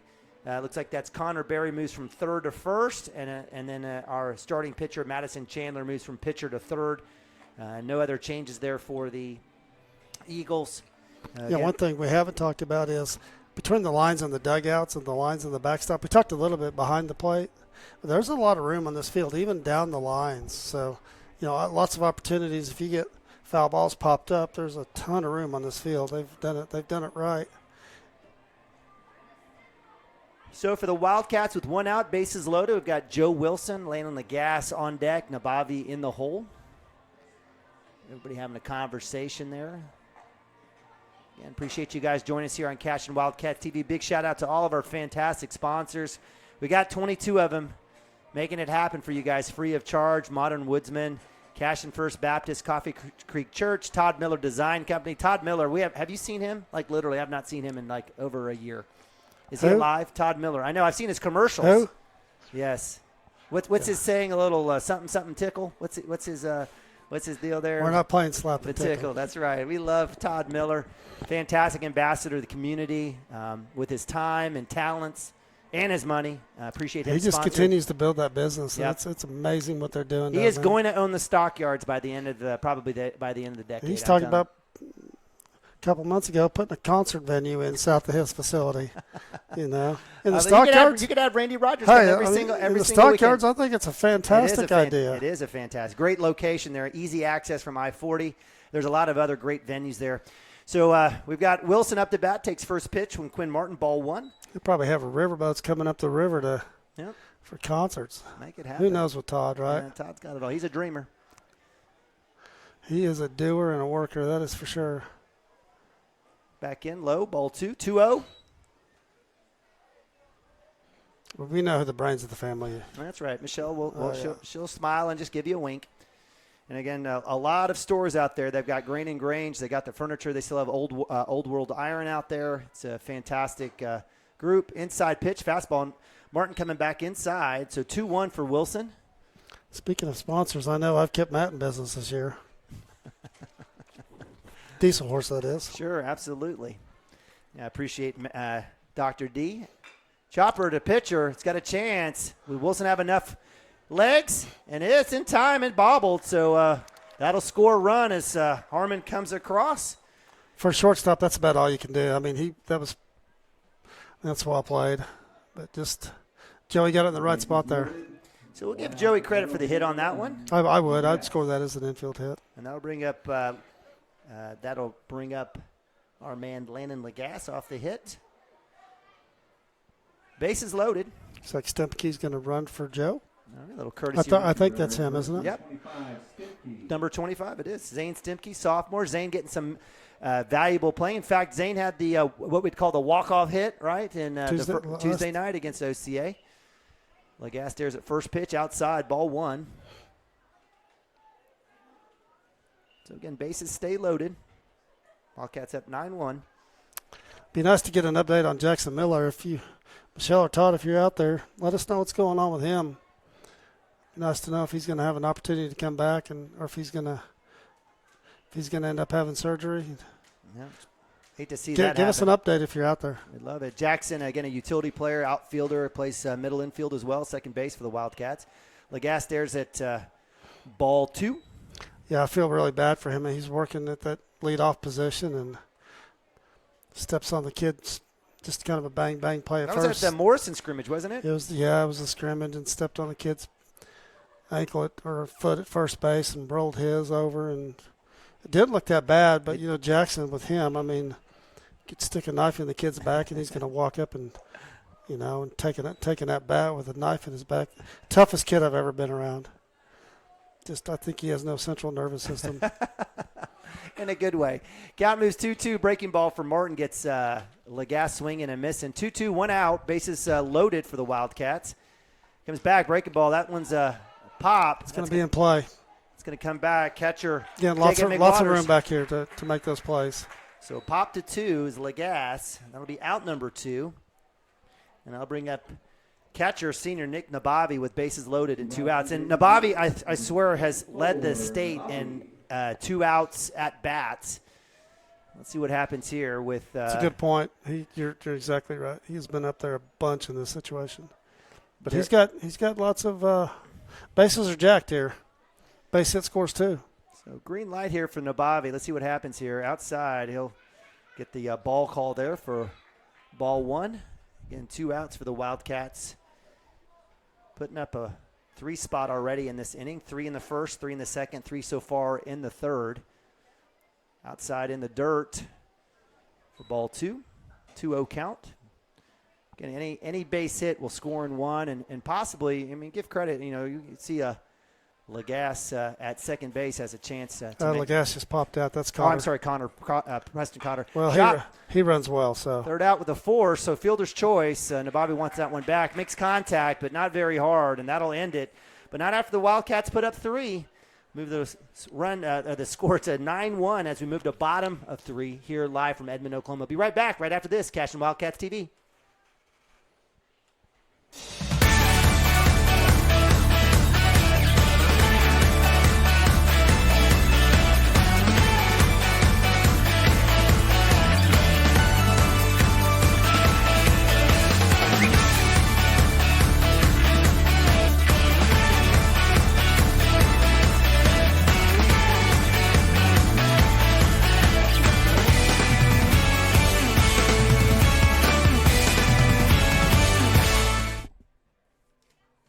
Support your school's booster club and get your business in front of thousands of potential customers. Talk about a win-win. Advertising packages start on this streaming station for less than $10 a game. Call 405-726-0835 or email adam@squirtle.com right now for more information.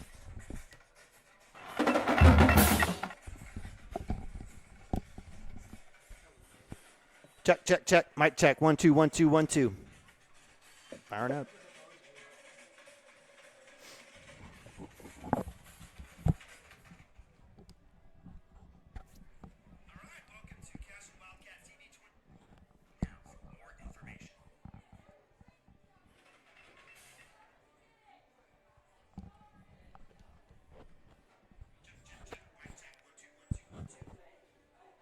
Big fly, big fly, big fly.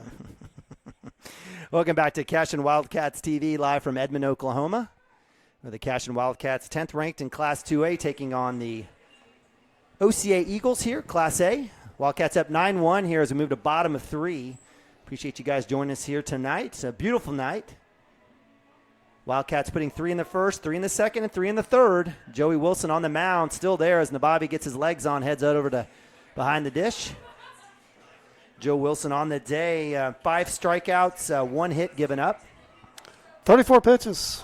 That 1 hit was a home run, solo home run for Frankie Donnell, shortstop. Speaking of Frankie, he's up to bat for the OCA Eagles. Yeah, he's a ball player. He's a ball player. He's done well. Played really well at short, and then they've only been through the lineup one time. I believe that's right, isn't it? That's it. Yeah. Yep, they've come back. Yeah, his first time up, he hit a ball that was just a seed that and wasn't elevated. It just got out of here quick.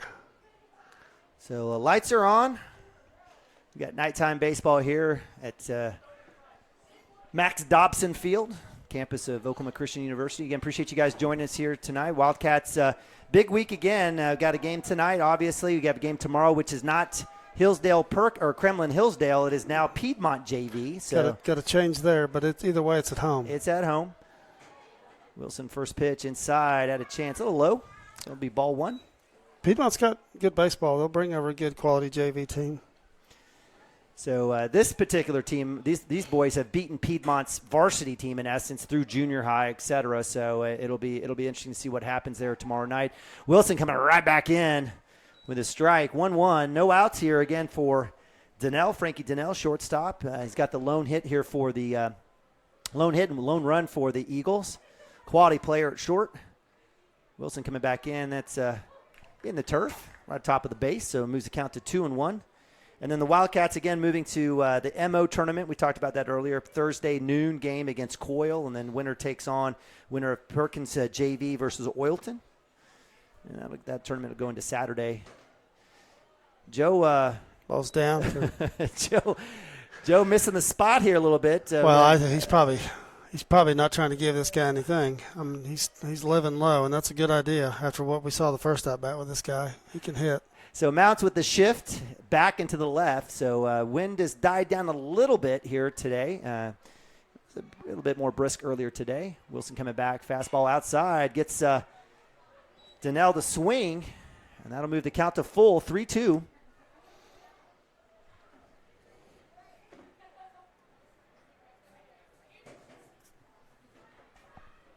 Again, appreciate you guys joining us here on Cashion Wildcats TV, Homer Television for the Wildcats. Donnell staring at a full count. Bottom of 3, no outs. Wilson comes back at big hit to left field. Ball's well hit, and that's goodbye gone. That'll be home run number 2. So Frankie Donnell, have yourself a day, son. Yeah, he got that ball was belt high inside and very similar to the first one. So give credit to Frankie, one-man wrecking crew for the Eagles. Gets his second home run, 2-1 game. Getting some high fives from his teammates. As he should. We've got a little conversation here with Wilson, Nabavi, and I think. Sorry, didn't mean to cut you off there. Good. I think I don't see Coach calling pitches, which is that's not normal. So that just tells me he's got a ton of confidence in Nick calling this game, but I don't think he's Normally he's over there calling pitches, and I don't think Well, I don't know because Mounts had the shift on. He had everyone shift, so I was going to guess fastball, and he brought it inside. Wilson comes back here with strike one against number 25, Gage Goalie, right fielder. Gage with a backwards K in the first inning. Yeah, I think that was just a mistake by Joey. He'd like to have that one back. I mean, he threw that inside belt high. And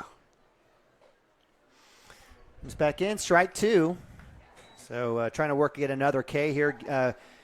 He's got 5 Ks on the day thus far. He's only given up 2 hits. Those 2 happen to be home runs by Frankie Donnell. Right back, fouled off right side, so give credit to Gage Goalie coming back on that one, right fielder. Yeah, I think Coach is letting Nick call this one, which is good. I think they need to be able to do that. The right side. There's Carson Gupp on the chase down. So good work there by the freshman. I know he had a little conversation in that game against Shattuck on Saturday. So great seeing the freshman track that one down, showing his athleticism, and that'll be out number 1. Yeah, nice play by the freshman. Get there. I mean, that's a pretty long run. He got that close to the line behind the first baseman and made a nice play. So that'll bring up 3-hole hitter Madison Chandler. Starting pitcher for the Eagles today. First pitch swung on. That's straight up. Cooper Frazee at short's got a chance. He'll call everyone off, and he'll make the play, and that'll be 2 outs. So Wildcats, after, again, giving up a home run, get 2 quick outs. This one is 6-3. Or I apologize, pop to 6. And that'll bring up Connor Berry, third baseman. Connor Berry hit by pitch in the first inning. Actually, Connor Berry, I believe, moves to first base after the pitching switch. Joe in the dirt there in the turf for ball 1. Again, completely different scenario with the weather this game versus last Tuesday night. That was miserable. Not even close. We were fortunate enough to be up in the climate-controlled facility that we got, but man, I'm glad I wasn't outside watching that game. It was raining and windy and in the 30s. I think everybody's ready to get that one over and get home. Ball 2 for Connor Berry. He's back. That ball's well hit too. Ready for that fastball. Lagasse off his glove, tracked it down. So well struck ball to center field deep. And I just saw Connor. I think he just knew fastball. He came back. He was set, ready to swing, made contact. Well-struck ball. 2 outs and a runner in scoring position. So I don't know if we will go E8 on that one or not, but Lagasse had a chance on that off his glove. Yeah, I'd say that's E8. He's there. I didn't think he had a chance to get there, but we're talking about Landon. That ball was hit. Ball was hit very deep. That ball is probably in our yards, probably out. Again, this is a big field.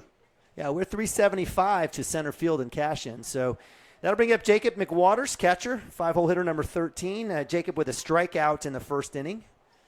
Runner at second here for the Eagles in scoring position. Again, 2-out rally for the Eagles. That one's hit to right side. Max Higdon coming up, right fielder. See if center fielder can just take over here. Cast does take it, and that'll be out number 3. So first pitch swing, and it'll be a fly out to 7, and that'll end it for the Eagles. They strand 1, but put 1 up on the board. Solo home run by Frankie Donnell as we move to top of 4. Wildcats 9, Eagles 2. Be right back right after this.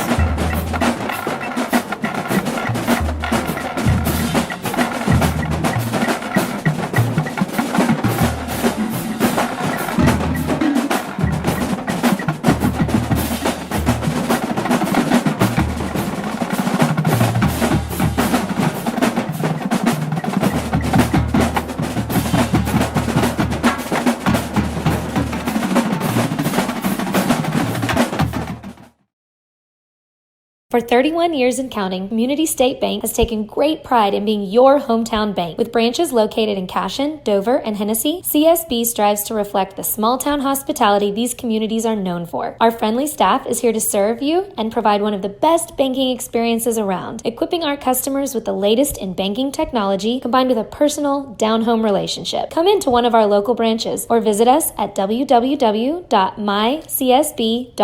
Community State Bank, small town banking, the way it should be. Member FDIC.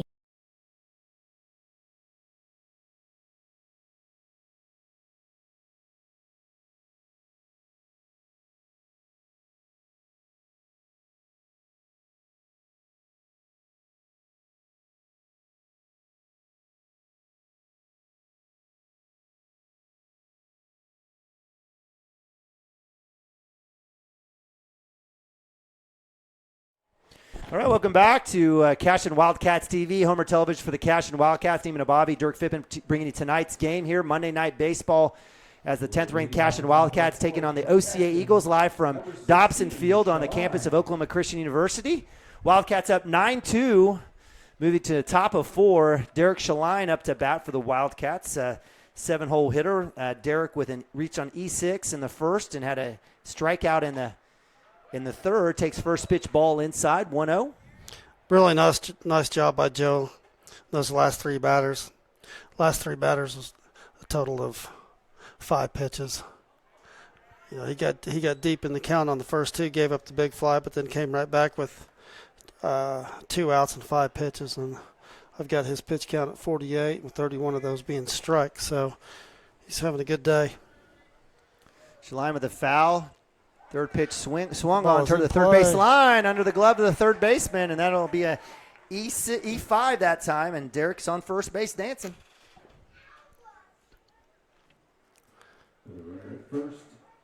Well, it looks like we got a sub. Maybe Gavin's going to take a break here. I don't know.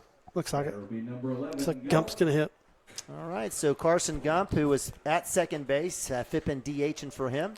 Hopefully that's not a bad sign, but we got a big lead. Maybe that's what it is. I think that's what I hope that's what it is. I think that's what it is. He did have a hit to right field last at bat. Looks like we'll have a conversation. Maybe Coach Mounts, let's see if he has a correction on this. Let's see. He wants to make sure that he has it in the books, I guess. All right, so it is Carson Gump, the freshman. Carson had put ball in play Saturday against Shattuck in that third-place victory over there at the Pioneer Chisholm Trail Invitational. Sure did. He's playing well for a freshman. His back steals at first pitch. That's in the ground. Derek's not going anywhere. Good work there by the catcher, Jacob McWaters, with the block. Keeps it in front of him. So that'll move the count to 1-0 for Carson.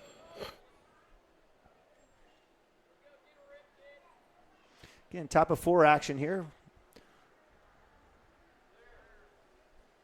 Inside, that'll be hit by pitch. So Carson stays in there, takes one off the kneecap. Wildcats have runners at first and second.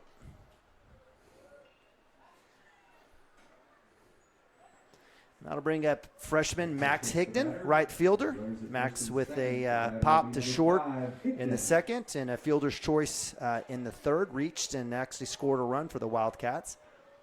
The lefty up to bat. Shows bunt. Dropped the bat there. Looks like he dropped into that bottom half of the bat there. Dropped straight down to the base for foul, strike 1. Max runs pretty good, and he's on that left side. Yeah, left side, baby. Couple steps closer and just get it down. And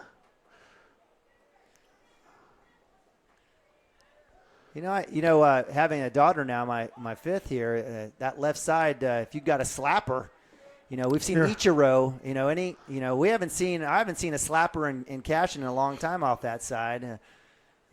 Not sure if that's something that Max would like to do, but I think if he's going to bunt, he'd like to get it down clean here and just move the runners. And, hey, if you get a base hit, you get a base hit. It's cherry on top. So Quinn Martin working back Derek Shaline back to second. Little wheel. Actually, not even wheel, just a step off and a feint. We've got Ben Harmon on deck for the Wildcats. Runners at first and second. No outs. Bunt to pitcher. That'll move runners. Max gets the first on a throwing error by the pitcher. That'll score a run. And looks like Gump will come in as well. So a big error there by the pitcher coming back to first as the Wildcats put 2 more on the board. Hey, get the ball down and play. Make them throw you out. Make them play catch. So that'll score 2. It wasn't a perfect bunt. It was, just off the right side of the mound, but it was definitely good enough to move runners, which would, it was supposed to be a sack bunt. And, hey, they still got to throw you out at first and got to execute. So as Higdon gets the third, I'll bring up Ben Harmon, stares at first pitch, ball inside.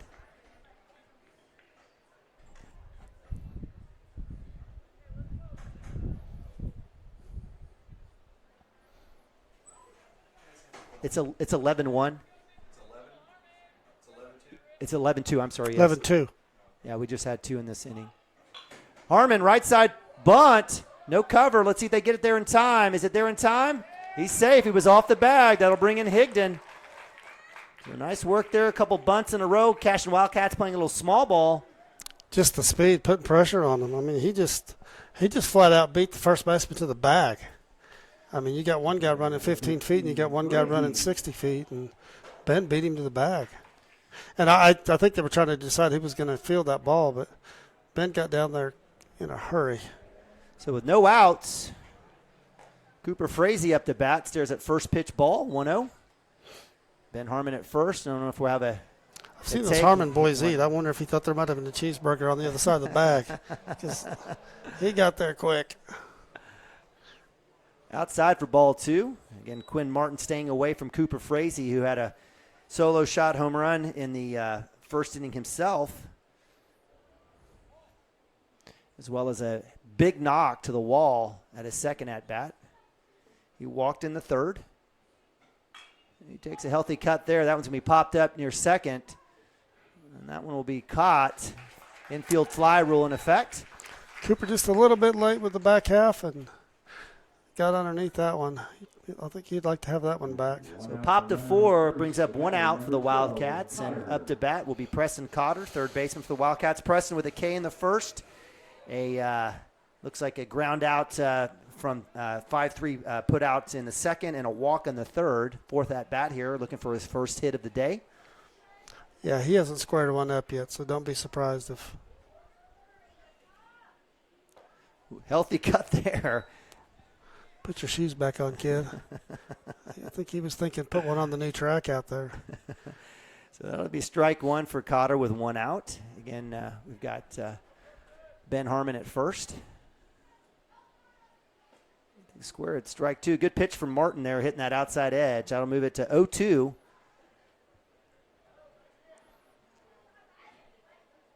Wildcats up 12-2. 3 in the first, 3 in the second, 3 in the third, 3 in the fourth thus far. Drop in. That was very close. And that'll be ball 1. So 1-2. I say very close. It probably was nowhere close.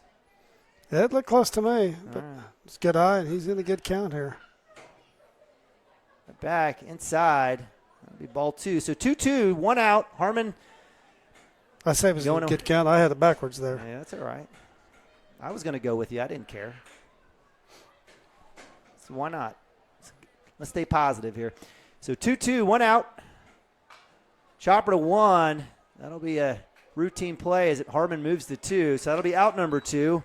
And I'll bring up Joey Wilson up to bat. Joe's due to square one up. He's gone a few at bats here without just hitting one on the screw. So fielder's choice. I'll bring up out 2, and Joey Wilson on deck is Landon Lagasse. Joey Wilson on the day has a walk and a run in the first, a walk and a run in the second, and a hit in the third.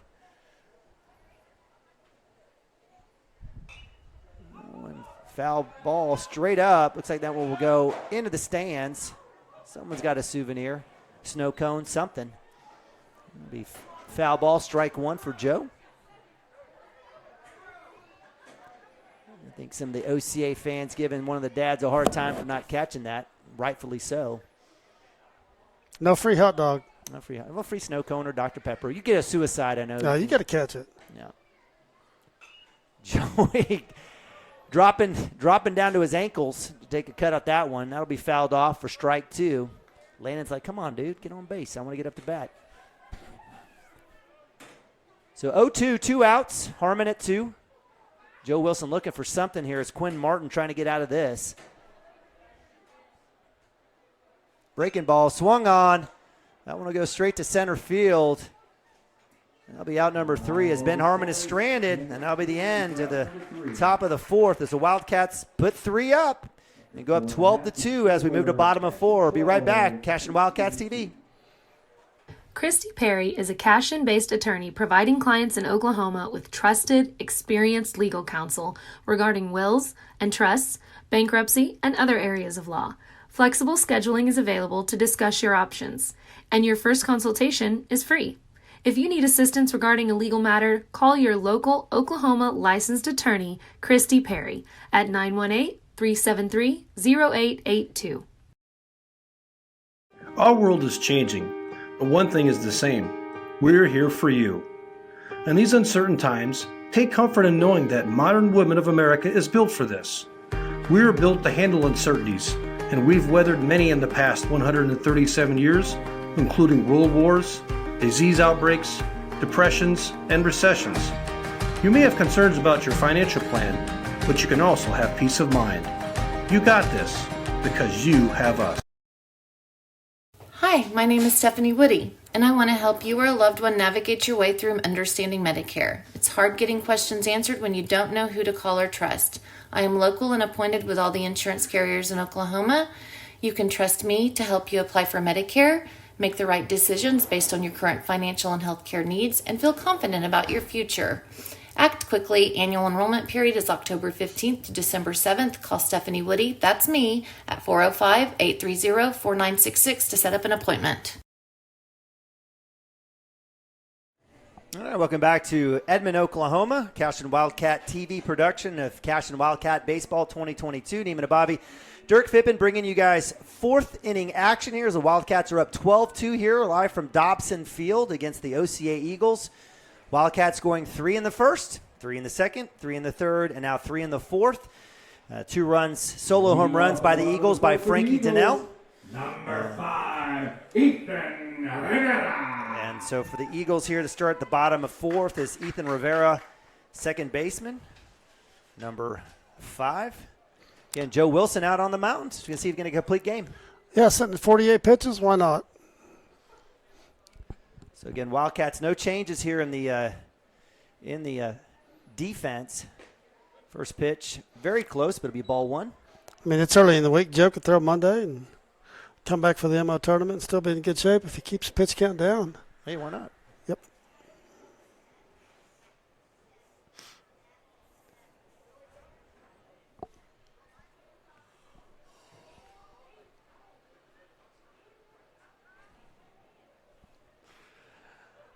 So we've got a little change here. I'm not sure what's going on with Nabavi there. Came over, change of equipment, has a smile on his face. I don't know. So we'll see what's going on here. So as the count is 1-0, Rivera up to bat. Rivera with a K in the second. Up top for ball 2, so 20.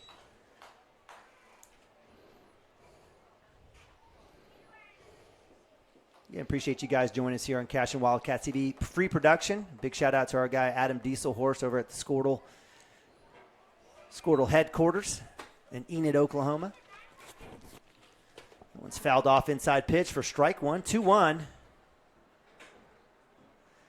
Big shout out, big credit to our plate ump. He's done a great job today. He's been very consistent. That's all we've ever asked for, right? Dirk, just be consistent. I don't care if it's a big zone or small zone. Just be consistent. Don't change it up. I know this young man very well. He calls a lot of baseball. So that's all over the state. Inside 3-1.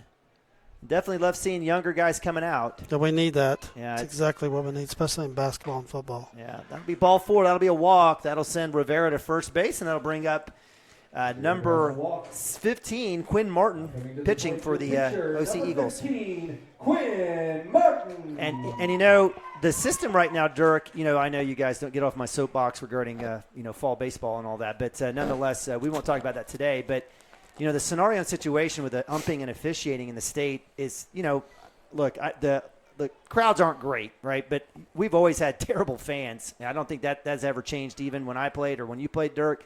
The problem is that there's no centralized, organized system for officials here in the state. You've got associations. You've got Tinker and Metro and some of these rural towns. You've got guys that do it.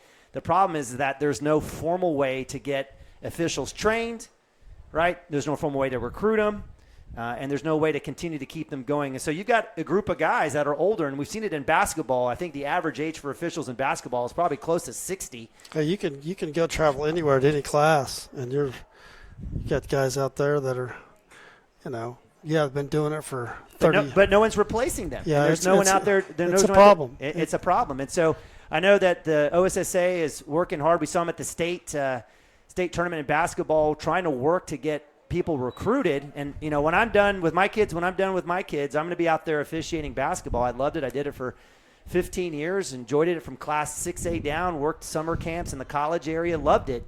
But certainly from a standpoint, we need to get more younger guys involved. Hit by pitch there. Quinn Martin wore that one. Joey was close on that first pitch. Martin is hit by a pitch, and then put runners at first and second. So, well, maybe you can make that your mission somebody's got to get serious about it. It can't be on athletic directors. Athletic directors have enough going on. They can't go out and recruit. They can't go and train and recruit kids to be officials. You know, it's up to the state, and in my opinion, this is not a statement made by Cashion Wildcat TV or Cashion Wildcats or the school. Pop to right. Looks like to second base, and that'll be a nice little grab there by Carson Gump for out number 1 on Colt Davidson. But it's going to have to come from a centralized group and not by the 2 or 3 schedulers in the city of Oklahoma City. Well, you'd like to see some of these young officials, you know, let some of these young officials, you know, get some games and some money. Yeah. Well, no, not just that, but get them behind the mission as well. Well, yeah, you know, it's there, but it's tough. You know, you're a younger guy. This officiating is an avocation. It's a hobby. It's not something that you do, you know, full time to make money. Now, I made some good money doing it. Helped myself through college doing that, but nonetheless, that's not the case. It needs to come from guys who love the game. But those guys have got to be trained and supported. And if younger guys coming up aren't trained and supported, aren't given good games, aren't given equitable money, they're not going to stay in it. They're not going to deal with it. That's just my opinion. No, I agree with everything you said. So, and that's where fan participation may be a downer. That's when a guy's, you know, was promised $80 to do a game, a couple of games, and then shortchanged and only given $60. You know, all of a sudden that screaming parent in the corner now becomes an issue. Hit to short. Chance for a double play, but held off. So nice job by Cooper Frazee. If he comes up and makes that, potentially that might be an interference if he runs into the runner. But Cooper says, hey, I'm going to stay away from the business. I'm going to take the force at 2 on the fielder's choice. That'll be out number 2. Well, I think he knows the situation there. Nothing against the guy running to second, but not the fastest guy on their team. And Cooper knows he's got time, field it clean. Even if you're fielding it deep, field it clean and make a play, and made a perfect throw. So runners on the corner. That brings up the man of the day for the Eagles, Frankie Donnell, shortstop. 2 at-bats, 2 solo home runs. Joey comes right back at him, gets the strike. So fearless Joe Wilson coming right back at number 4, Donnell. Let's see if he mixes it up here and there. But, again, runners at the corners. 12-2, Wildcats up. Bottom of 4, pick move at first, holding the base runner there. That's number 12, I believe. No, that is that number 33? We'll get it going. My bad. So, again, runners at the corners, 2 outs. Wilson taking on Donnell for the 3rd time. That one swung on. Fouled out of play. So that'll be strike 2. Not the guy you wanted to play with runners on. No, and Donnell's had 2 strikes on him before, so scoreboard goes out. We'll bring in our poor guy, the PA guy running the mic and the scoreboard. Probably wants to throw something at somebody. So Donnell up to bat. taking on Wilson. Pitch outside, had a chance. Good pitch there by Joe. That'll be ball one. So count moves to 1-2, 2 outs. Hey, nothing wrong with pitching around this kid. There's a base open. Oh, for sure. So Nick Norris at first. Not a big lead. Probably Coach Corley says, hey, let's see what happens here. We don't want to mess with that. Breaking ball, swung, left side. That one's going to stay in the yard. Hopefully. Harmon's got a chance, and that'll be – oh, Harmon off of his glove. Not sure what happened there. That'll score 2, and that'll be a third base knock for Donnell. Tell Donnell to hit the casino. It's his night. Not sure. Ben Harmon's still – Ben's still down out there. I don't know where it hit him. Maybe came off the glove and hit him in the face, potentially. But he was there with plenty of time. Looks like he's up and moving and okay. But the corners, I'm not going to say they're dark, but they're probably the darkest spot in the field. And the light stands are tall. Maybe, I don't know. I mean, looked like he was there to make an easy play, and it's good to see him up and moving around. So give credit to Donnell reaching on an error E7, and that'll bring up Gage Goalie. Gage, number 25, right fielder. First inning had a backward K. In the third inning, popped to second. Looks like that'll do it for Joe. All right, so looks like my man, Mr. Cutter. Slide Preston in there, let him finish this thing. All right, so with that, we'll go to timeout ourselves. Wildcats up 12-4, bottom of 4. Be right back. Cashion Wildcats TV. Kyle and Gina Van Druff have the answers to all your real estate and insurance needs. These guys will have you covered in a one-stop shopping experience. They are local agents, local supporters, and active in the Cashion community. They are also proud parents of past and present Cashion students. Kyle and Gina help their clients make the right choice. Don't wait till it's too late. Call 405-607-4300. Go Wildcats and number 88. Let's have a great year. Wildcat up! Get you some! At Maples Nixon Diesel Horse, we've helped a lot of people, and our goal was to treat each and every person like a friend. And as a friend, we've got your back always. We understand what you're going through. Being lawyers is what we do, but it's not all that we are. We care. We'll stand beside you throughout the entire legal process, not just as lawyers, but as your friends. We are Maples Nixon Diesel Horse, and we are here to help.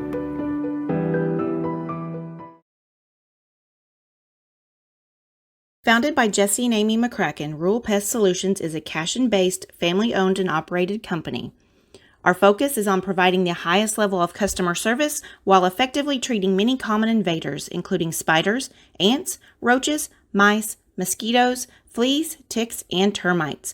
Flexible scheduling and superior customer service are our top priority. Call us today to schedule your appointment. 405-283-6565. Cashion FBC is a church seeking to grow in Christ and our love for the body of Christ. With ministries from children to youth to adults, we strive to present the gospel in an engaging and meaningful way. Sunday school meets at 9:45 a.m. and worship starts at 11 a.m. Children and youth meet on Wednesdays at 6 p.m. Please check our website at cashionfbc.org for more information, and we hope to see you this Sunday, located a half-mile east of Cashion.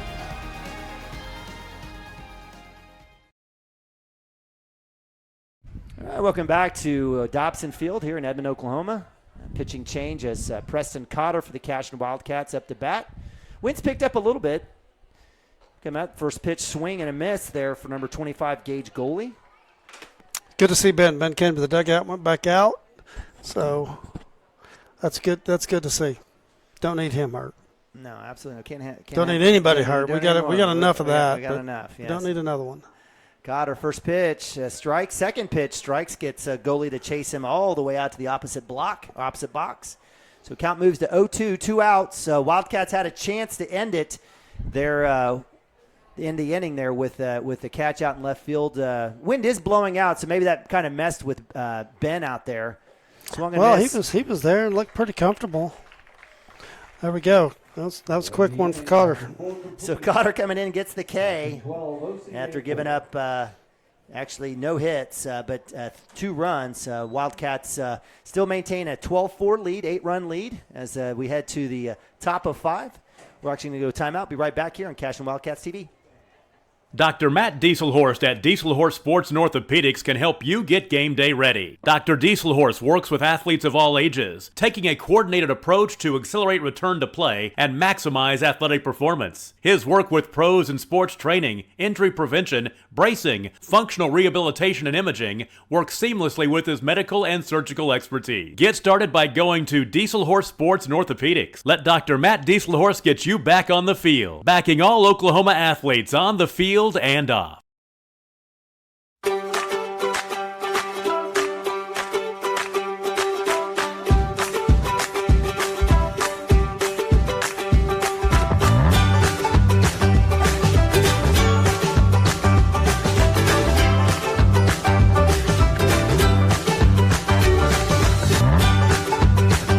Stream with Oklahoma's #1 high school streaming service, Squirtle.tv. Find out more at Squirtle.com/stream. Legacy Insurance and Financial Services is proud to be on Main Street in Cashion, Oklahoma, supporting our Wildcats while riding business throughout. Sorry about that, Chris. We had to cut off our ad there for our guys over at Legacy Financial and Insurance Services. They got a mortgage broker over there, too. They're doing everything. Crazy what's going on with Chris and Chris, but appreciate you guys joining us back here on Cashion Wildcats TV. As we move to the top of 5, Wildcats up 12-4. Ben Harmon Landon Lagasse up to bat, center fielder. Landon with a couple of hits, 2 for 3 and a pop in the third. Ooh, thankfully drops that bat. That'll be a ball 1. Well, I didn't close the book on Joe that last inning before Cotter had a 3-pitch out, came in, shut him down. But good night for Joe. I have him at 67. I might be off a couple there, but that's 44 strikes and 23 balls. It's a good percentage, and he gave us more than enough chance to win tonight. If you take the shortstop out of the game, then they got half the runs on the board. But good night for Joe. Lagasse, deep hit down the line. That's easy going to be 2 right there for him as the left fielder's trying to grab that. He's rounding 2. He's going to be held up, and a nice hit there by Landon Lagasse, the senior, with a double. With a runner at second, nobody out. The batter, number 24, Nabavi. So that'll bring up Nick Nabavi, senior catcher for the Wildcats. Nick on the day, wouldn't call it a great day. Hit by pitch in the first, strikeout in the second. Fielder's choice in the third. He'll be up facing off against Quinn Martin. Lagasse at 2. Wind's picked up quite a bit now, actually. It's blowing big time. Right to left. Looks like right on the outside edge for strike 1.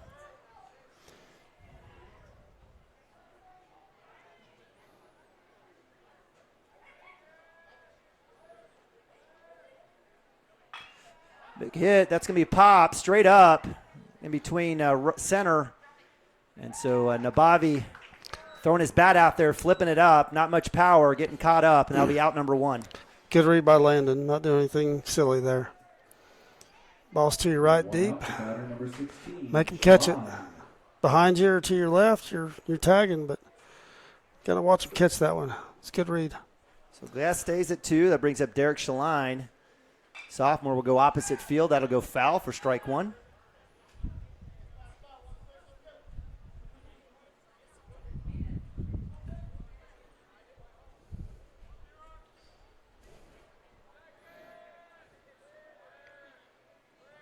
Goes back in, fastball. That one's fouled off for strike number 2. And the Wildcats again 1 out. Lane Lagasse at first. Lagasse with a big hit down the third base line for a double, stand-up double. Wildcats up 12-4 here as we are in the top of 5. Well, apparently they don't. I was going to big say hit. They're shading in the gap. Well, center field it was shading left. Shaline with the big hit. That'll drive in Lagasse. That'll be a run there for the Wildcats. But another one up 13-4. Didn't quite understand that. After hitting 2 foul balls off to the right side, the center fielder's shaded to left field about 20 steps. And that, if he's in his normal position, that's an out. But with a runner at first, 1 out. The batter will be number 1. He goes down as a base hit. So nice job. Give Shaline. He's on a tear. So that'll bring in Carson Gump. Second baseman for the Wildcats, Carson with a hit by pitch in the 4th inning. Take inside pitch. Ball 1.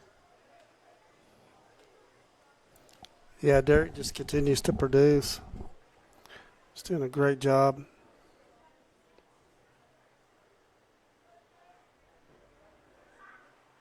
Fastball swung. I think Gump wants that one back. That'll be strike 1, 1-1. Looks like he was a little fooled there. He's way out front. I don't think it was a changeup. That must have been a breaking ball, Hunter. Well, it was off speed of something, Yeah, and I think he was thinking fastball and way out front on that. That That boy. Hit well, third base line. Shaline will go to 2. He'll be held up. So nice ball there by Carson Gump, the freshman. The Wildcats have runners at first and second with Max Higdon coming up. Runners at first and second, 1 out. The batter, number 5. I love when these kids don't try to do too. I don't know if he was trying to do that, but you're down in the count and choke up, spread out, and not try to do too much. And didn't swing it hard. Nope. Just got the bat out there, and good things happen sometimes. So runners at first and second for the Wildcats, just 1 out. Max swing and a miss, first ball strike. Max on the day today. We have him with a pop to short in the 2nd, fielder's choice with a run in the 3rd, and a E1 in the 4th with another run. Comes back, stares at second pitch, just a little outside. Count will go to 1-1.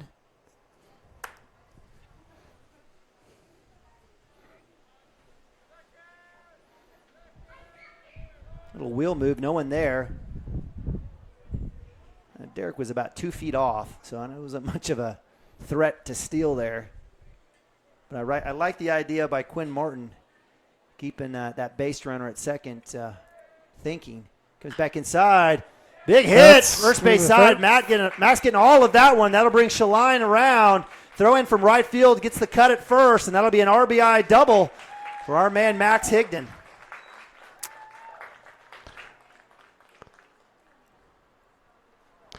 Yeah, Max rolled the dice there and took off to second. Right fielder fielded it cleanly. Didn't make a throw, but the good right fielder, that's probably one you'd want to be careful. Probably don't want to go to second there, but yeah, Max runs well.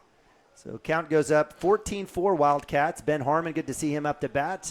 Hey, these young guys are, they're getting critical at bats and critical innings and coming through. Well, that was the key. You saw that even Saturday against Shattuck, that it was the younger guys at the bottom of the lineup holding up the Cashion offense. In essence, it was Derek Shaline with a 2-run shot. Yeah, the middle of that game, they came through, and then, then everybody got involved late. But, yeah, you're right. They kind of kept the wheels on the middle of the game and got some big hits, scored some runs. And Harmon, big hit, third base line. Is that fair? That ball is going to be fouled. It's going to be fouled. Very close. So Wildcats working both lines in this inning. A couple shots down the third. Max Higdon there with that hit down the first base line. So Ben Harmon will come back to the box. Count 1-2, 1 out. Again, he got something inside he could handle, and he got all of that one. I mean, he hit that one on the screws, just missed the chalk out there. So 1 ball, 2 strikes here for Ben, the senior. Breaking ball outside for ball 2. 2-2, 1 outs, runners at second and third. We've got Max at second, and we've got Carson Gump at third, freshman and freshman. Future's bright here for the Cashion Wildcats. Big hit. Harmon pops that straight up. That one will go to second base, or Short will come over and get that Donnell. And that'll be out number 2 for the Wildcats, leaving Higdon and Gump stranded at second and third. Up to bat. Actually, we've got a change here as Creed Kastner up to bat for the Wildcats, number 10. Creed got some early time in some of the scrimmages and thought he played well. Put the ball in play.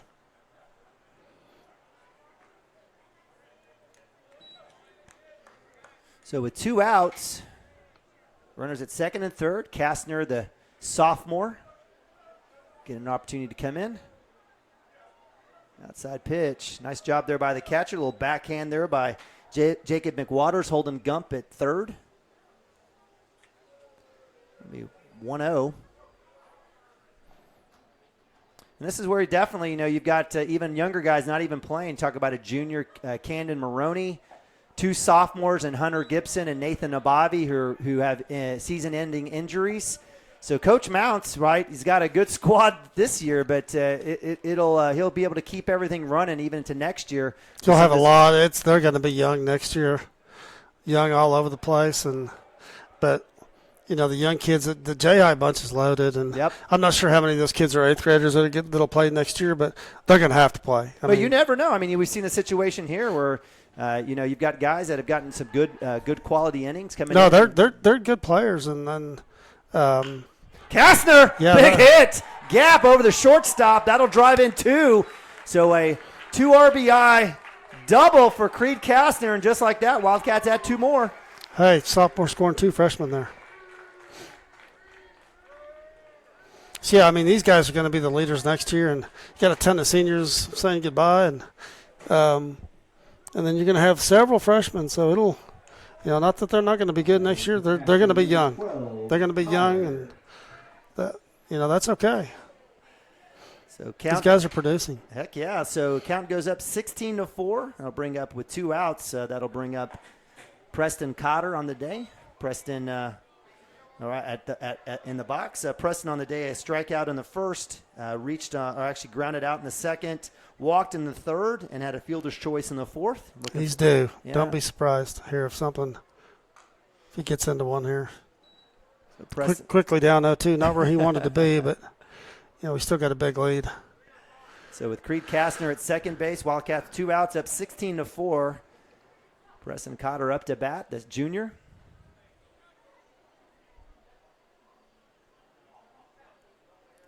Big hit to third base. It's grounded somewhat clean. Throw to first in time and on the bag for out number 3. So that'll end it for the Wildcats, but not after putting up 4. The Wildcats extend that lead 16-4. We'll go to a timeout. Be right back. Cashion Wildcats TV. Oklahoma and surrounding states. Legacy agents who share over 40 years of experience will shop many carriers to fulfill all of your insurance and investment needs. We welcome face-to-face meetings, but if your needs require an online virtual relationship, we are versed at those too. Let the team of Chris Gibson, Chris Cochran, Aaron Phoenix, and Christina Branson at Legacy Insurance and Financial Services help you build your own legacy, one you will be proud to live and to leave. Team up with Pioneer iVideo and start streaming the most popular TV shows and movies from your favorite devices today.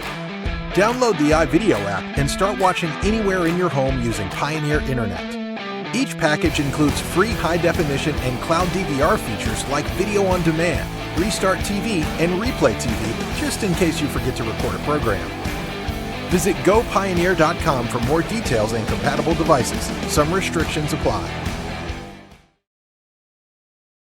At Water Heater Man, we specialize in repairing and replacing all water heaters. We service the OKC Metro and surrounding towns with fast, reliable service. We keep our vans fully stocked with essential parts needed for basic repairs, and new tanks are always on the vans ready to go. We offer free estimates on all jobs with financing options available. We match manufacturer's warranty for all newly replaced water heaters. We'll get your water heater back up and running as fast as possible so you don't have to put your life on hold waiting for service. Give us a call today, 405-844-TANK. That's 405-844-8265. Go Wildcats!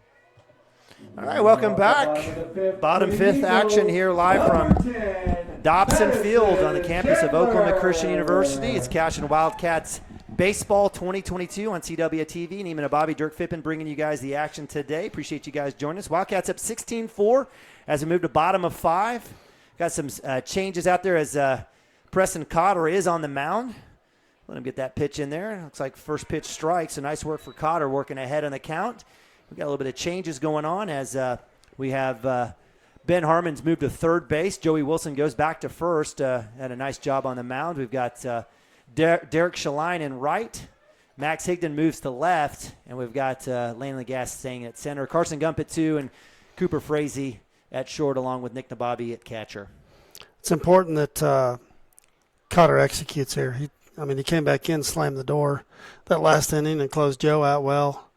And we need him to throw strikes. With the injuries we got, we're gonna need his arm for sure.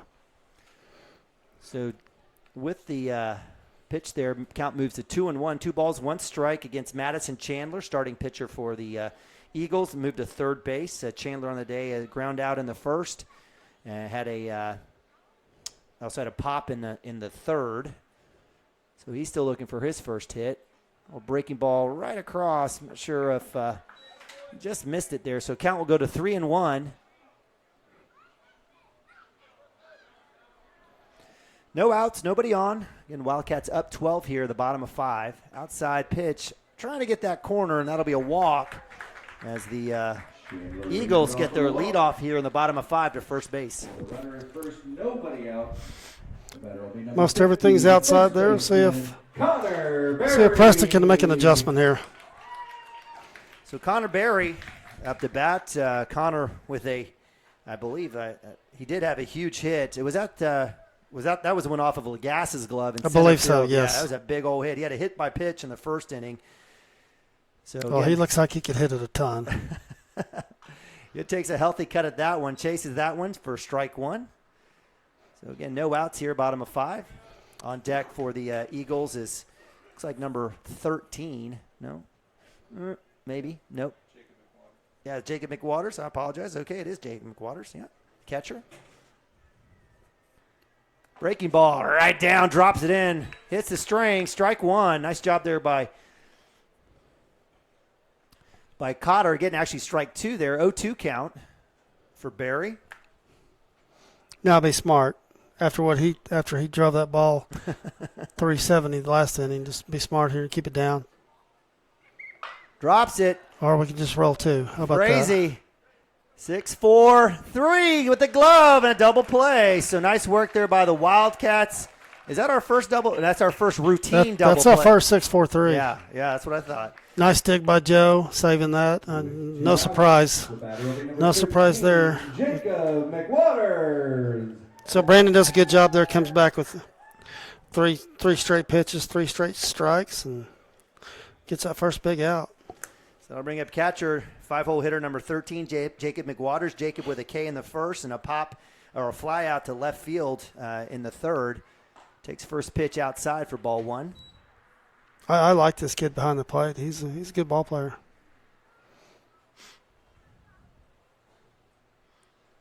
One-0. Comes back. Big hit. Left field. Higdon tracking it. Left side. Goodbye, gone. Does that go foul? It did. If it did, it just barely did. Well, Higdon was hugging the line there, so as he was tracking, if it was in, it was going to drop right at the pole. Big hit. And that's 330 on the edge. So that wind blowing right to left, blowing out across the third base line. So very close. That could have been the 3rd home run for the day for the Eagles. That'll be a foul, though, 1-1. That's what you call a long strike. Cotter coming back, check swing. Nice pitch. A nice breaking ball there for strike 2. So 1-2 here for Jacob McWaters, the catcher. Yeah, this kid's a good ball player. Stay away from anything inside with him. You're up 0-2. Comes back in, swung on. That's fouled off. And Dirk, he's going to be pretty good because he's got that base running sliding glove on that you don't like. More gear. Hey, I think we got a couple boys on our team that run with that stuff. And I've just noticed it at first. I didn't pay much attention to it, and then I started seeing the kids strapping that thing on as they're running the bases. So that one will go up high for ball 2. So 2-2 for Preston Cotter. That's the deal with running bases, and we've had some injuries running bases. I'm probably okay with that. It's just all the protective gear at the plate just really puts a pitcher to. Drops it in, strike 3. Nice pitch. Backwards K. Nice breaking ball there, and it froze him. And that may be it here as the Wildcats end the side here. That'll do it. And that will. That'll be out number 3 in ball game as the Wildcats hold the Eagles scoreless in the 5th. They go up and win 16-4, moved to 5-1 on the season. Congrats to Coach Mounts and the bunch. And give credit to Coach Corley and the Eagles coming in, saying bye to Grandma Hammonds. Get a peace out from Liz as the Wildcats and the Eagles shake hands across the home plate. Again, Coach Mounts and the Wildcats moved to 5-1. We did get rankings out today. The Wildcats stay at number 10 with the weekend run going 3-1 over the weekend. Again, just trying to catch some games. You got to stay within that 6, 7, 8 spot to hopefully host regionals. Don't want to be higher than 8. All right. So, Dirk, it is Monday night. I haven't eaten except a Snicker bar. I do want to go home. Let's wrap it. So we're going to wrap this up. Dirk, thoughts here as we close up shop on a Cashion victory tonight? Well, defensively, Joe, I'm going to start there. 67 pitches, tons of strikes. Cotter comes in. Maybe one at bat he'd like to have back there, but overall, I've got him at 17 pitches, at five appearances there. So that's what we needed from him. Couple big hits early on. We got some help, no doubt, in the outfield. We got some help from them, but those balls are put in play, and those kids are, you put the ball in play, good things happen. And offensively, what did we end up with? 16? 16 runs, yep. Yeah, and I think that's kind of, we thought that's what this offense was going to do. Yep. And it's not like, the first 3 innings we saw a quality arm, and we hit him well, I felt like. So yeah, we did. We had 5 hits here in just the last inning. But doing some good things, some things starting to come around. I think another key thing there is, we talked about it that last inning, these young kids coming in and playing well. Couple big hits there, running the bases well. And you had a sophomore hitting and 2 freshmen in that last inning, and these little guys are getting I say little guys. They're not little guys. Max is definitely not one of the little guys. But the young guys playing well. And so overall, just a good team effort all the way across the board. All right, so for Dirk Phipp and Neiman Abavi here, we appreciate you guys joining us here on Cashion Wildcats TV. We'll have coverage tomorrow as the Wildcats take on the Piedmont JV team. Hopefully we stay dry. I think there's a chance of some weather tomorrow from what I heard. All right. So we appreciate you guys joining us. It's been a great season thus far. Wildcats moved to 5-1 on the season, looking to make that 6-1 tomorrow against the Piedmont JV, and then heading off to Mulhall, Orlando for the tournament Thursday at noon against Coyle. So again, appreciate you guys joining us. Yes, 4 o'clock. Noon on Thursday. Noon on Thursday. Yeah, noon on Thursday. Oh, okay, I thought it was 4 o'clock. I don't know. No, I think if we win, we come back at 4. Yeah, come back at 4. See, and then we win that one noon on Thursday against Coyle. Yeah, noon, 4 and 4. Hopefully that's what you want. That means you're in the championship game. All right, so we appreciate you guys joining us. Go Cats and God bless.